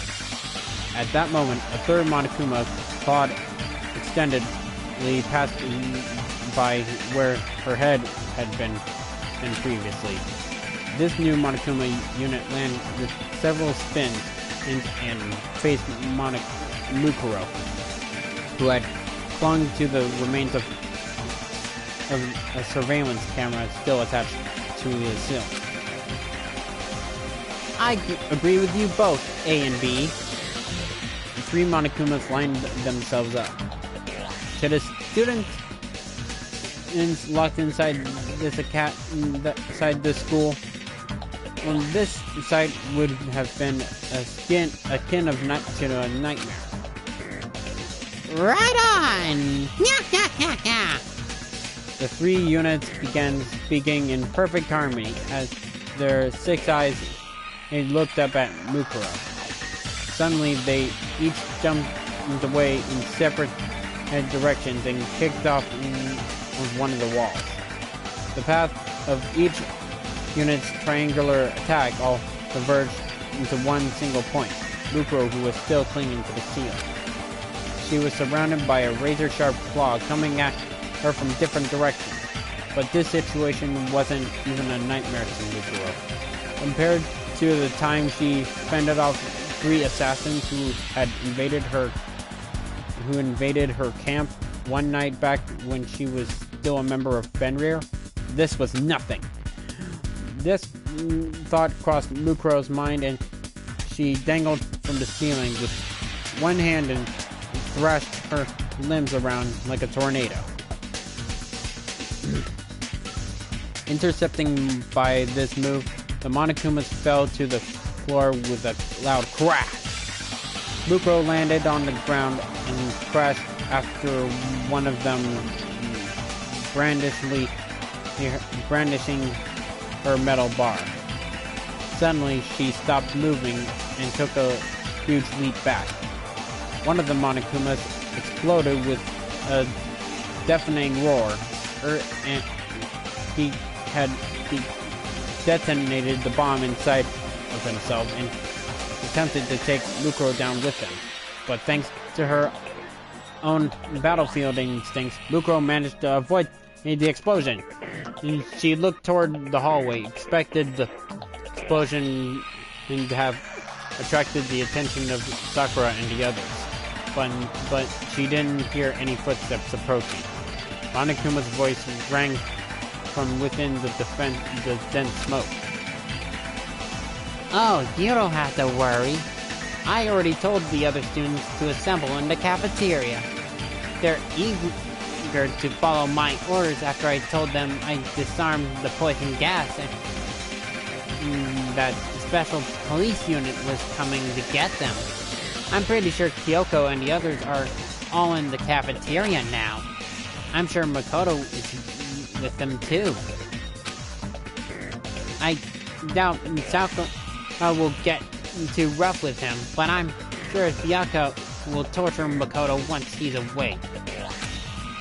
I can't just wait to imagine him rubbing salt or pouring soy sauce into his open wounds. Man, I'm getting all hot and bothered right now. As she listened to Monokuma's overlapping voices, Mukuro tilted her head slightly and asked, I'm pretty sure they're going to find out that you lied about that special police unit. Are you really okay with that? No worries. Once I've dealt with you, I don't care at all if they find out I was lying. Yeah. You still don't get it. You're such a disappointment. It suddenly dawned on Mukuro. Not the reason why Monokuma didn't care if the students found out he lied, but rather that the voices of the Monokumas in the smoke were gradually increasing in number. As the smoke started to clear up, the shadows of 3 Monokumas appeared. The one that exploded couldn't have revived, so a new one must have come to take its place. But there's no way Mukuro only heard 3 Monokumas talking just now. As to prove her hearing has been accurate, the Monokumas had suddenly made their move. The 3 Monokumas bent over and began twirling their upper bodies. From behind them, new Monokumas emerged, like after images brought to life. Junko, you're running out of limbs! The second row of Monokumas mimicked the earlier ones and with only one frame of delay, revealing even more and more. Mukuro realized that there were 3 rows containing 10 Monokumas each. Yeah. Did you know this is called a circle dance? Monokuma's 30 voices spoke in perfect harmony as they divulged information that had nothing to do with the current situation. Mukuro already knew that multiple Monokumas were positioned throughout the school, but only Junko knew how many Monokumas actually existed. Mukuro had no way of knowing if these 30 Monokumas were part of a larger contingent. The flock of two-tone teddy bears continued to swirl around her before Junko felt like she was being bombarded with hypnotic images. But faced with this normal sight, the super high school level soldier remained calm and maintained her focus. She was nothing like the girl who had panicked earlier in the gym when Makoto was impaled. As she stood before 30 emissaries of despair, she slowed her breathing and allowed her heart to accelerate. It was instinct, not fear, or panic, that sent her blood racing through her body, speeding up the reaction time of her call. It was as her sentence sharpened, the Monokumas began speaking to her again. Don't worry, I'll make sure Makoto doesn't die. As long as everyone lives, I can reset their memories as many times as I want. Yeah. That's right. All your effort, hope, dreams, and determination are going right into the garbage heap. The Monokumas took turns speaking into groups of 10. As if the mastermind controlling the Monokumas wanted to show off her ability to manipulate them. However, the super high school level soldier knew what the true purpose behind all of this was. She strained her ears to her limit and noticed a certain sound hidden among the Monokuma's voices. Mukuro's face remained perfectly still as she kicked off the floor. The moment she moved to the side, a roaring sound shook the entrance hall. The ceiling-mounted turrets in front of the gates started raining bullets down on Mukuro. The Monokumas were just the mastermind's decoy when she tried to blow her away. As further trapping her, the Monokumas charged at Mukuro through the storm of bullets. Mukuro guessed that the mastermind programmed their movements in advance so they wouldn't get hit by a single bullet. She ran for the gate, evading the bullets and claws every step of the way, programming 30 Monokumas and 2 turrets, and while also predicting Mukuro's every route. This would be considered impossible for anyone, but Mukuro knew it was possible for Junko. As a super high school level despair, he proceeded despair, including inducing abilities that surpassed the capabilities of any normal human. Her display of power was only for filling Mukuro with despair. The scene playing out from in front of Mukuro was brimming with despair. The adorably deadly Monokumas laughed and danced like reapers as the bullets whistled through the air. It was as despair to the point of absurdity, and it was all for Mukuro. But in the presence of such despair, Mukuro felt strangely serenity. For me? Junko's doing all this. For me. Junko, are you watching me right now? In the end, perhaps Mukuro really was a disappointment. She clenched her fists. Thank you, Junko. Thank you. The sound of a gunfire overshadowed her whisper, and Mukuro fell completely silent. As a member of super high school level despair, Mukuro's heart was filled with joy. Though she was filled with emotion, her eyes had lost their sparkle. Silence filled the air. Even the gunfire from the turret seemed to stop for a moment. But that was only an illusion to the one controlling Monokuma.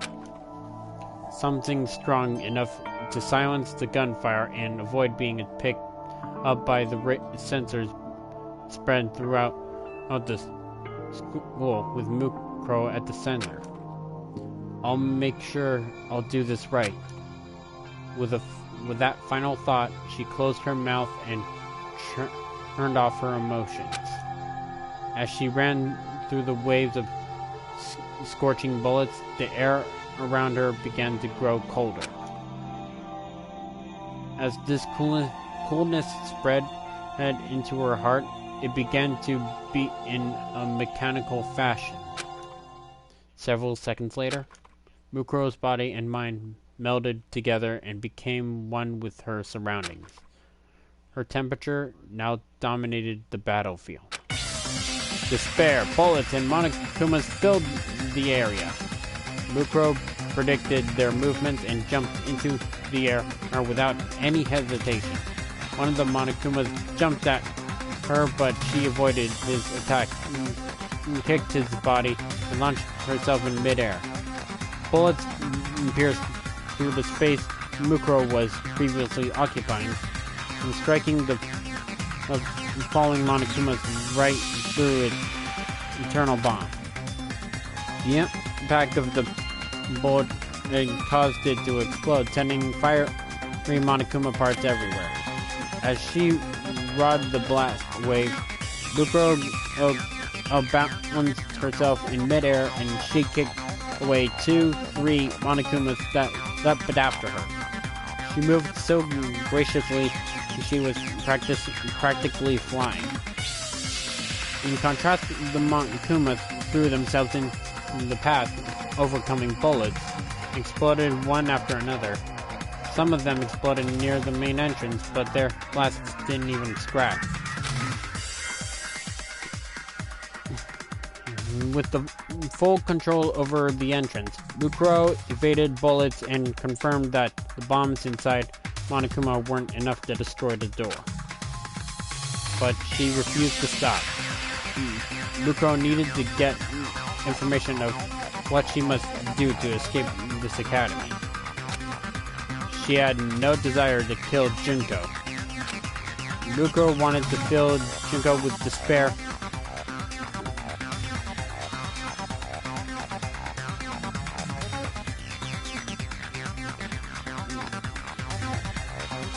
Mukuro wanted to fill her with despair by insisting hope into the future for Makoto and the other students. That was Mukuro's ultimate goal.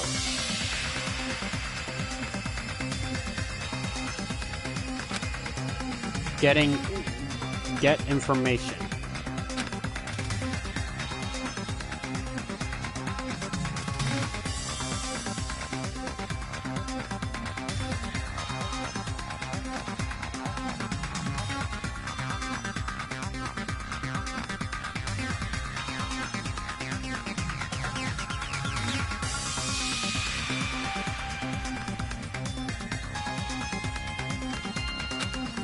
But this did not mean Mukuro was not currently speaking to Junko.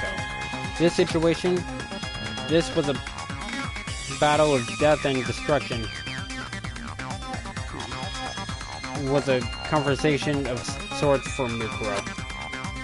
All she knew how to do was fight. She thought she was interested in anything else. She thought she didn't need anything else. All Mukuro needed to do was be the sword. To fulfill her sister's desire for despair.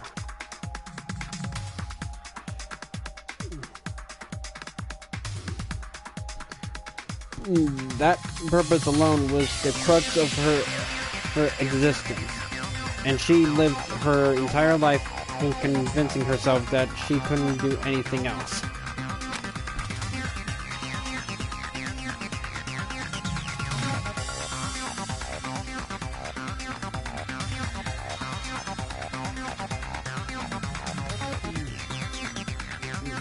That's why power was like a language to Mukuro.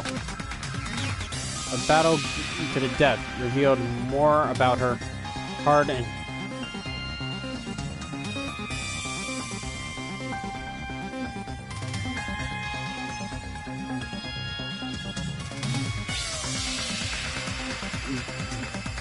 her heart than mere words ever could. Her words were in the wind of savagery, that blows across the battlefield, uprooting others who also speak the language of violence. This was true even against her sister. When Junko would berate her sister, Mukuro couldn't talk back. All she could do was cower and apologize profusely. But it's different now.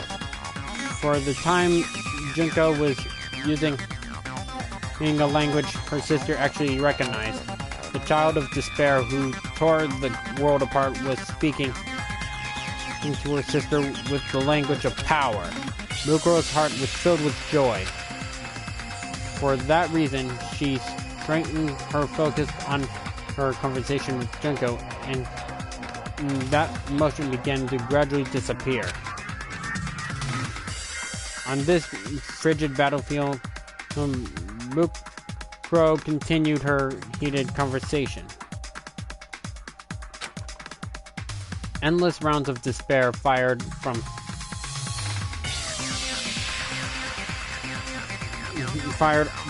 the school's turrets, but Mukuro's words intercepted every last violent shot that threatened to shatter her body and mind in half. She quickly realized that the Monokumas had decreased in number at all, no matter how many she kept destroying. Not only that, she noticed that more Monokumas had been joining the fray until there were nearly 50 of them for Mukuro to fight. But Mukuro's resolve wouldn't break so easily. As she continued, I'm running out of words, so I'm just gonna read.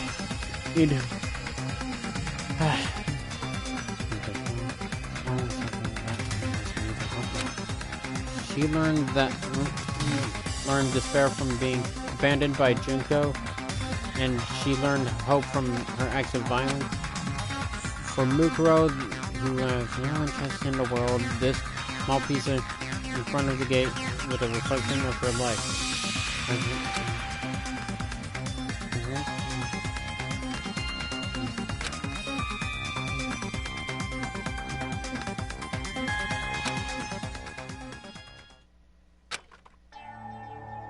Computer room, innermost area, Monokuma room.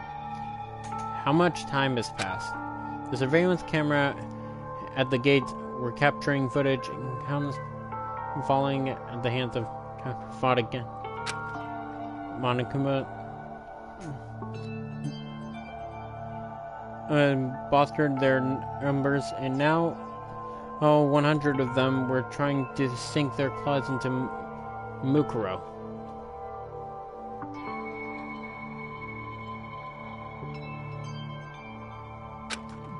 Most of them were running on autopilot, reacting to her movements based on their prior information and received in advance.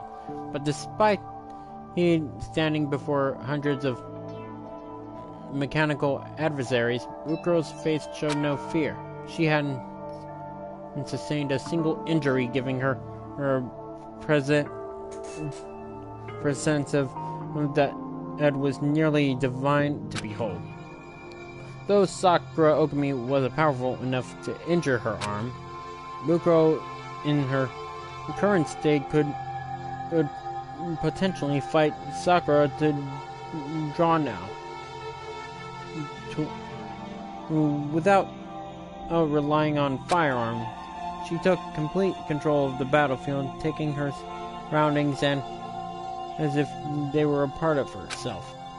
She dodged the attacks from the rear,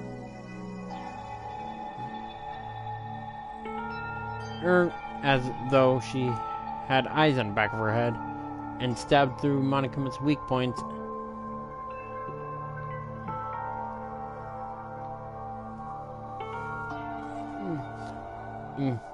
And with her metal bar. No matter where the attacks came from, Mukuro deflected them all as if her skin were covered with eyes. Describing her talent no longer did her justice. Mukuro had transcended the boundaries of humanity and becoming a pure killing machine. But despite that, even though she understood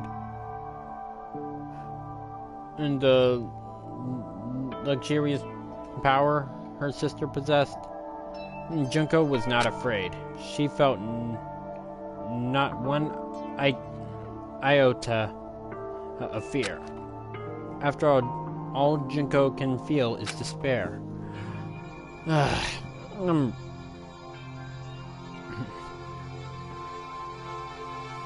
Is there an end?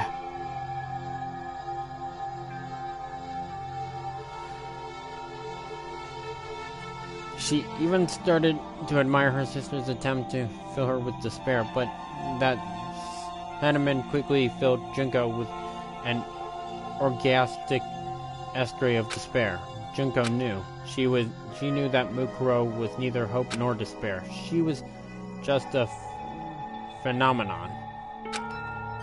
A disappointing girl who no longer understood herself, who only knew how to be violent because it was all she could believe in anymore.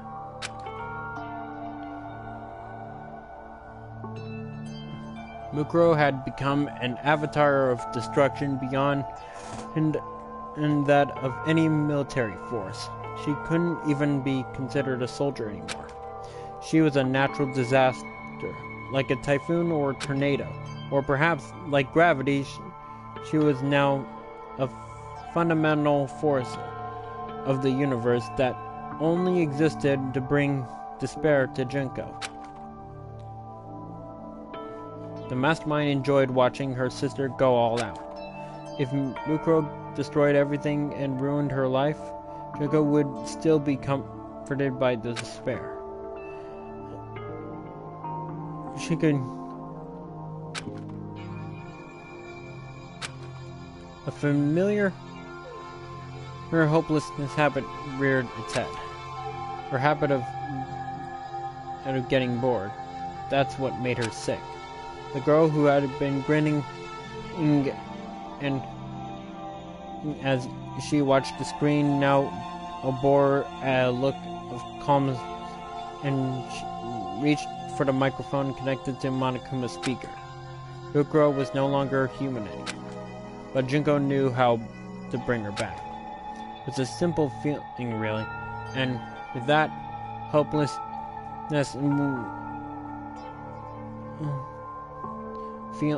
feeling for Mukuro in mind, the mastermind said just one word. Mukuro. In front of the main entrance. Mukuro. That voice. It was calling her name. Instead of using Monokuma's voice filter, Junko's natural voice was coming out of the Monokuma unit. That's all it took. With one word, Mukuro Ikusaba stopped being a force of nature and became a person again. Monokuma will not miss this opportunity. As if moving the beat of Mukuro's shaking heart, a torrent of claws leapt in and attacked, but Mukuro trusted her instinct and twisted her entire body to fend off against the attacks, leaving her with only a few scrapes here and there. But the despair wasn't over yet. The super high school level despair didn't waste any time making her next move. Mukuro, watch out! Huh? As soon as Mukuro heard that voice, her mind went completely blank. There was no mistaking it. That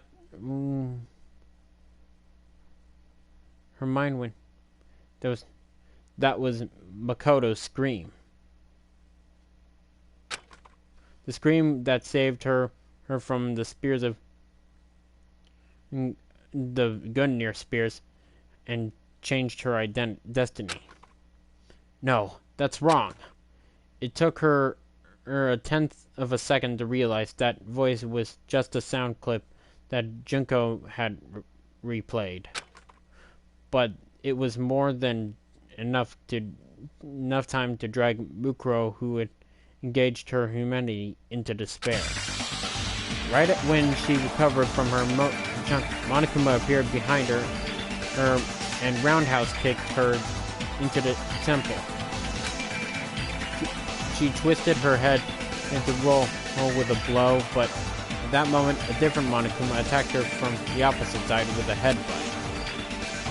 As soon as Mukuro dodged that attack, 3 Monokumas launched simultaneously drop kicks and knocked her to the ground. The fact that they weren't using their claws meant they weren't trying to kill Mukuro right away. Before she could stand up again, dozens of Monokumas watching her on the back of Mukuro her limbs. One of the Monokumas waddled over to Mukuro as she laid face down on the floor and laughed. A pretty girl while getting pinned by all these me's? I wonder if I should feel more excited about this? Don't make that face. If I want to kill you, I'd just pump you full of bullets right now. But I don't think the audience watching this on TV would like that ending very much. I need to make sure I do it right away this time. What are you planning to do with me? Mukuro asked in her emotionless voice. Monokuma golfed and answered, Nothing. I'm just gonna stick to the original plan and make you play the killing game at the school. I'll erase everyone's memories again, and I'll just make them redo the introduction in the entrance ceremony again. In typical Monokuma fashion, he leaned his face toward Mukuro. But it'd be boring if we had to do everything. Maybe this time I'll have you participate as Mukuro Ikusaba. I'll take away even more of your memories like I did that irritating detective girl. You'll just be a poor little girl with no memory at all. As Monokuma talked and wiggled his body from side to side, the Monokumas danced and twirled around. Amid this fantastical scene, Monokuma continued to describe his hopelessness plan in a non-chattable manner. At first you'll be the girl with amnesia, and everyone will feel sorry for you. But as they unravel the mystery of this academy, they'll find out who you really are. It's exciting to think how they'll treat you when that happens. Knowing you'll probably kill someone purely on instinct. Maybe I should rethink my rules about self-defense. You can't. Her memories would be erased. There was nothing she could do about her classmates hating her. But losing her childhood memories would mean her connection to Junko would be severed as well. Even if Mukuro had no interest in the world, that was unbearable even for her. I've heard of New Game Plus before, but this is the first time I get to see a New Game Minus. Should I tie you up for fun? Or maybe we should make this game even more masculine. Forget hard mode, very hard mode, and inferno mode. Why don't you skip already to impossible mode? Maybe I'll erase your memories after drag you on a motorcycle loaded with 1,000 baseballs, burn you at the stake, and crush you with an excavator. Mukuro knew that what Monokuma was talking about. He was describing the tools that had been prepared for various executions they had planned for the students. After everyone reintroduced them. After everyone reintroduced, they'll walk around the school grounds and eventually find a flat, aborted girl with amnesia, covered in bandages with Fenrir's tattoo on her right hand. I bet a certain fan base might get off on that. If this were a game, that would easily increase sales by 50%.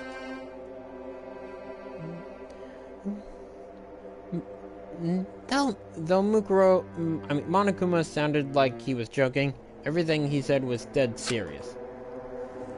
As evidence, Mukuro heard a rumbling sound off in the distance. Now then, your sweet ride is on its way. Based on the engine's noise, Mukuro surmised that it was a large motorcycle that was supposed to be used for one of the executions. I took the time to bring this all the way from the punishment room, so you better be grateful. The sound of the roaring engine grew louder and louder, like the approaching footsteps of death. Mukuro wondered how Monokuma would drive it with such tiny arms, but she remembered she was dealing with an super high school level despair. Junko would have made the impossible possible just to bring out despair. A despair that went hand to hand with Mukuro's fate. Did I fail? I couldn't fill Junko with despair? I couldn't save Makoto and the others? Questions raced through Mukuro's mind, but she wasn't able to answer them. There was no way he could have answered them so easily. After all, she was still alive. The sound of the motorcycle grew closer and closer, as if it was threatening to break Mukuro's spirit. Suddenly, Monokuma stopped moving. The other Monokumas continued doing their automatic movements. As this strange event unfolded, Mukuro noticed something. The motorcycle had suddenly gone quiet after a few seconds. The engine exploded into life and began approaching even faster than before. Only a few seconds later, what happened in front of the main entrance hall was an enormous motorcycle that plowed through the groups of Monokumas like a predator hunting its prey. The rider on the motorcycle was none other than Mondo Owada? Mukuro and Monokuma were both visibly shocked by this turn of events. Instead of addressing them, Mondo accelerated the motorcycle he stole from Monokuma directly toward Mukuro. Just before his front tire touched Mukuro, he popped in a reverse wheel and turned the bike around. The back of the wheels swept over Mukuro's back, knocking away all the Monokumas that were pinning her. Hey, can you stand? Mondo asked, and begrudgingly offered his hand to Mukuro.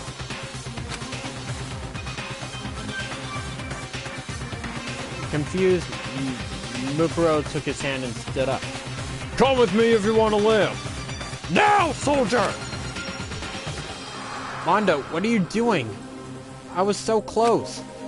Once one of the Monokumas protested, and not in his normal voice, but as a hacker, her Benchi Madari. Oh yeah, you're Benchi or whatever, right? That's right. Why am you helping the terrorists? I ain't bragging about this or anything, but I have no clue if you... I ain't bragging about this or anything, but I have no clue if you or this girl is lying. The veins in his temple began to bulge, and his cheek inks flushed with anger as Mondo said. But still, I ain't the type to just stand around while some idiot gangs up on a girl. What are you saying? Get a hold of yourself. You must be experiencing Stockholm Syndrome. You delude yourself into thinking you're friends with the criminal who's taken you hostage. Monokuma tried to explain to Mondo, but he ignored him, took Mukuro's hand, and pulled her onto the back of the motorcycle. Oh, shut the hell up! I don't know nothing about Stockholm or syndromes, but I don't go acting like you can boss me around. As Mondo shouted, he revved the motorcycle as if he were using it to punctuate his words. The ceiling-mounted turrets began moving, but two disappeared before the turrets could take aim at the motorcycle. Oh, this is awesome! Well, I'm gonna leave this here. I think the third part might be the ending. So, that was actually incredible. Oh, we got... Mondo was actually saving our lives when we were near death. Well, Mukuro near death, but the part when she skewered her Monokuma, flawless. I'm so proud of her. She is definitely going on my top 10 Danganronpa characters. But she's a hero.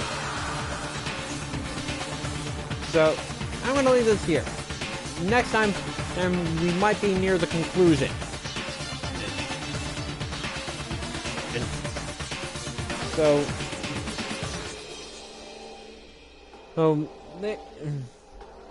so I'm gonna have a little lunch, get ready, and then I'll be off. So thank you all so much. If you like this video, hit the like button and subscribe to our channel. And don't forget to tap the bell to be notified for more videos. And as always, I'll see you in the next video. Bye bye!